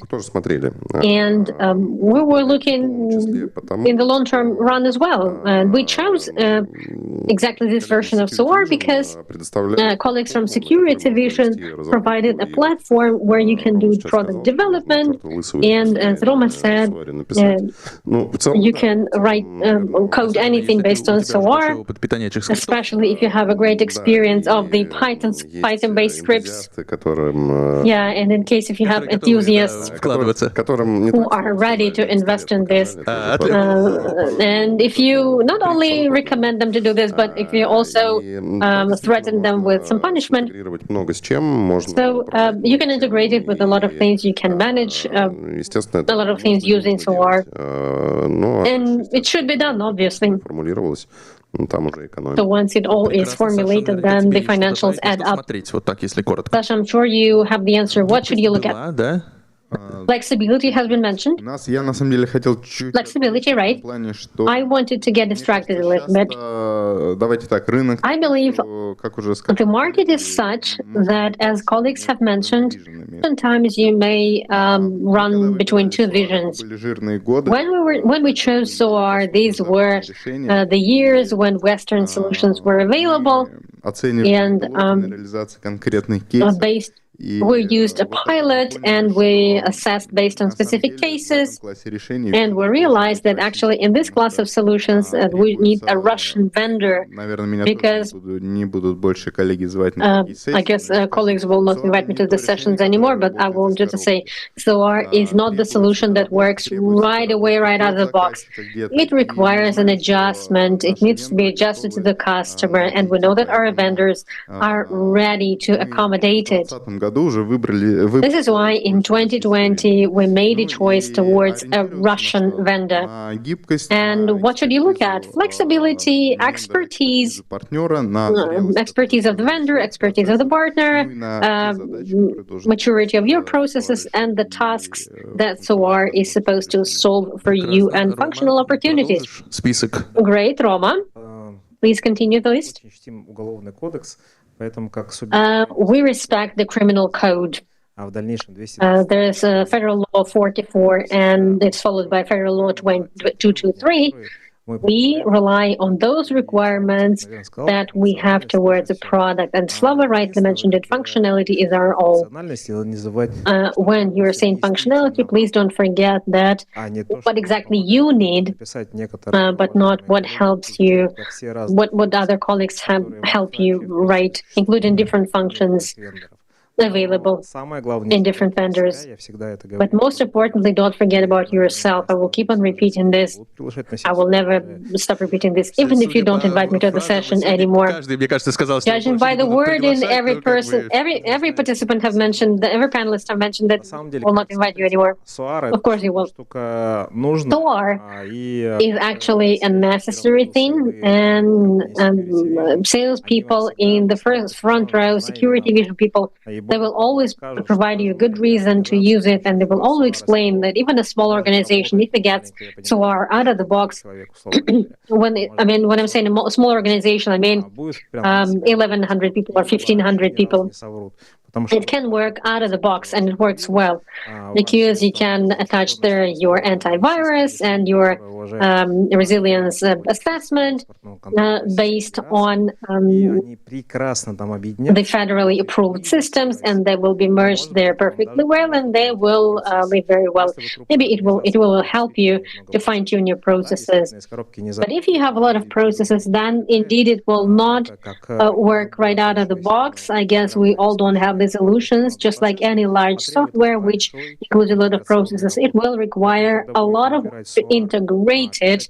So when you choose SOAR, when you write technical specification, don't forget about introduction system, support of SOAR, maybe even development of SOAR. In this case, it will not be painful throughout the lifetime of your software utilization. And the market is to judge what vision is right. And I guess these visions will ensure that you are compliant with the laws, compliant with procurement law if you're a state-owned organization. I guess we should send your speech to legal department, and they should put your picture on the wall because you've done a great job. Artyom, please continue. I will repeat a little bit of what has already been said. When we chose our vision, we needed it. We looked at flexibility of the solution, because the more mature you are as an organization, then the farther you are from the solution out of the box. Colleagues will agree. When we go into the strategy of information security, we always want this to be a long-term game. We don't want to jump from one solution to another solution.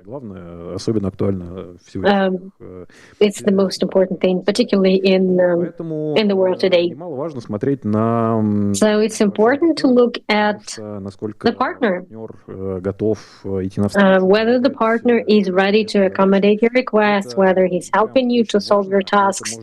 It's very important. It may not be always very clear at the first stages, but in course of time, trust me, it's better when you can come to terms with the partner, when you go hand in hand into this amazing world. I guess that's it. Great. I think colleagues will have something to add. Andrei, what was most important for you? There are fewer and fewer arguments on the table. I guess Dimo is in the worst situation, but I guess he will come up with something. Of course he will. I will say this. It's important to have a low threshold low entry threshold to the system. When you buy a new caliber of solutions, a new caliber solution, and you're still introducing your solution there, let's assume that your processes are ready. You should make sure that you spend as least processes as possible to introduce it, including documentation, including good implementation mechanism, process implementation, clear integrations, vendor support. So the entry threshold to technical solutions must be very low and very simple. Because when you need to train the 10 people first in order to understand just how to switch it on, then this is the wrong situation. It's a good example, indeed. Dima, we have stolen all the arguments, but what if you have something to add? Yeah, let me be a nerd. I would look at disaster recovery plans, and if you are attacked, then in case of your attack, then it will be a pity if this product lets you down. I would look at the roadmap of the vendor that I'm considering. What he's going to develop in going forward. Maybe he's going to introduce some elements of artificial intelligence or some other parts that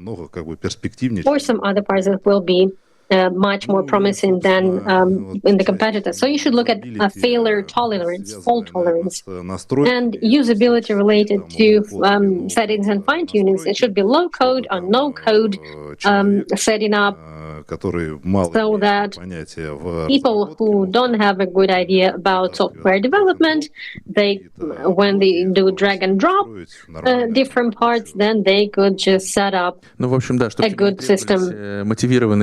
Yeah. So that you don't need experts in Python-based scripts. Roma, I wanted to ask you to continue about the roadmap. When I was getting ready to the session, I asked colleagues, what is missing for Russian solutions according to them? What they should work on? They're saying the following. Of course, taking into account the specificity of CR, we wanted to have integrations with as many solutions as possible. It can never be too many. Development of documentation and different statements. And then Dima has said the easier it is to start using them, the better. And remarks by community. Colleagues are exchanging experience today. We must have an opportunity to exchange information and exchange some scenarios of work, share some knowledge. Could you talk about this a little bit? Could you show your cards? What are you working on right now? What should we expect? Where are your efforts now? Where are you focused now? And the three statements that colleagues have mentioned, I did this job for you. Well, yeah, thank you very much. I did customer development. Yeah, this is why I have nothing to say. But we are working on this because, first of all, SOAR is something that's live. It's easily integrated. Last year, we introduced marketplace with integrations in order to sort out the first question we discussed. We should be able to apply it as fast as possible, and we're trying to give all the developers that we have to our clients, including from other products that we have in our portfolio, because integration may find itself applicable everywhere. About documentation, we are writing documentation, we're updating documentation. I guess it's clear. But right now on our stand, we are also using some LML models that are knowledgeable in our documentation, not just the ones that look into the guide and choose page 26. No, but in the nearest time, you'll be able to ask a question and get the answer, get an abstract. It's a community, you're right. Centralization in us as a vendor is convenient and controllable on the one hand, but on the other hand, it prevents colleagues from exchanging experience among themselves and to develop SOAR internally, especially given the experience of other people introducing it. We're looking in this direction as well. This year, in the nearest time, we will launch a program with community. Currently, we're developing this community program. The key elements of this program need to be worked out very thoroughly because we should launch it well. Sometimes things are not launched well, so then we cannot launch it well. But the community is so local. It looks like they're looking forward. You should launch it. Yes, we see it clearly that our customers are great, and we just want to give them a platform where they could exchange their opinions, to share knowledge, and to help us develop. So yeah, please, there will be announcements. Please stay tuned. All right. Thank you very much, colleagues. I guess since we do not have any more sessions, then we can take questions from the audience. Friends, do you have questions? Please raise your hands. It seems that we explained everything very clearly. Looks like it has been explained so well with the menagerie and with the press to people. Let me introduce you to our speakers once again. Vyacheslav Kasimov, Director of Information Security, Moscow Credit Bank. Thank you, Slava. Alexander Ardakov, Head of Information Security in IT Infrastructure in Nornickel. Roman Shapirov, Head of Information Security, Post of Russia. Thank you, Roma. Artyom Gribkov, Director of Angara SOC for Business Development. I'm confused. Andrei Kashirin, of course, Chief Information Security Officer, Kirkizova Group. Thank you, Andrei. Dmitry Baldin, Deputy Director of Department of Information Technologies and Digital Development, Roshydro, and Roman Ovchinnikov, Director of Implementation Security Vision. Thank you very much, colleagues. Thank you very much. Have a great day. I'm sure that you can catch colleagues somewhere on the sidelines and you can ask more questions while they're still here.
you.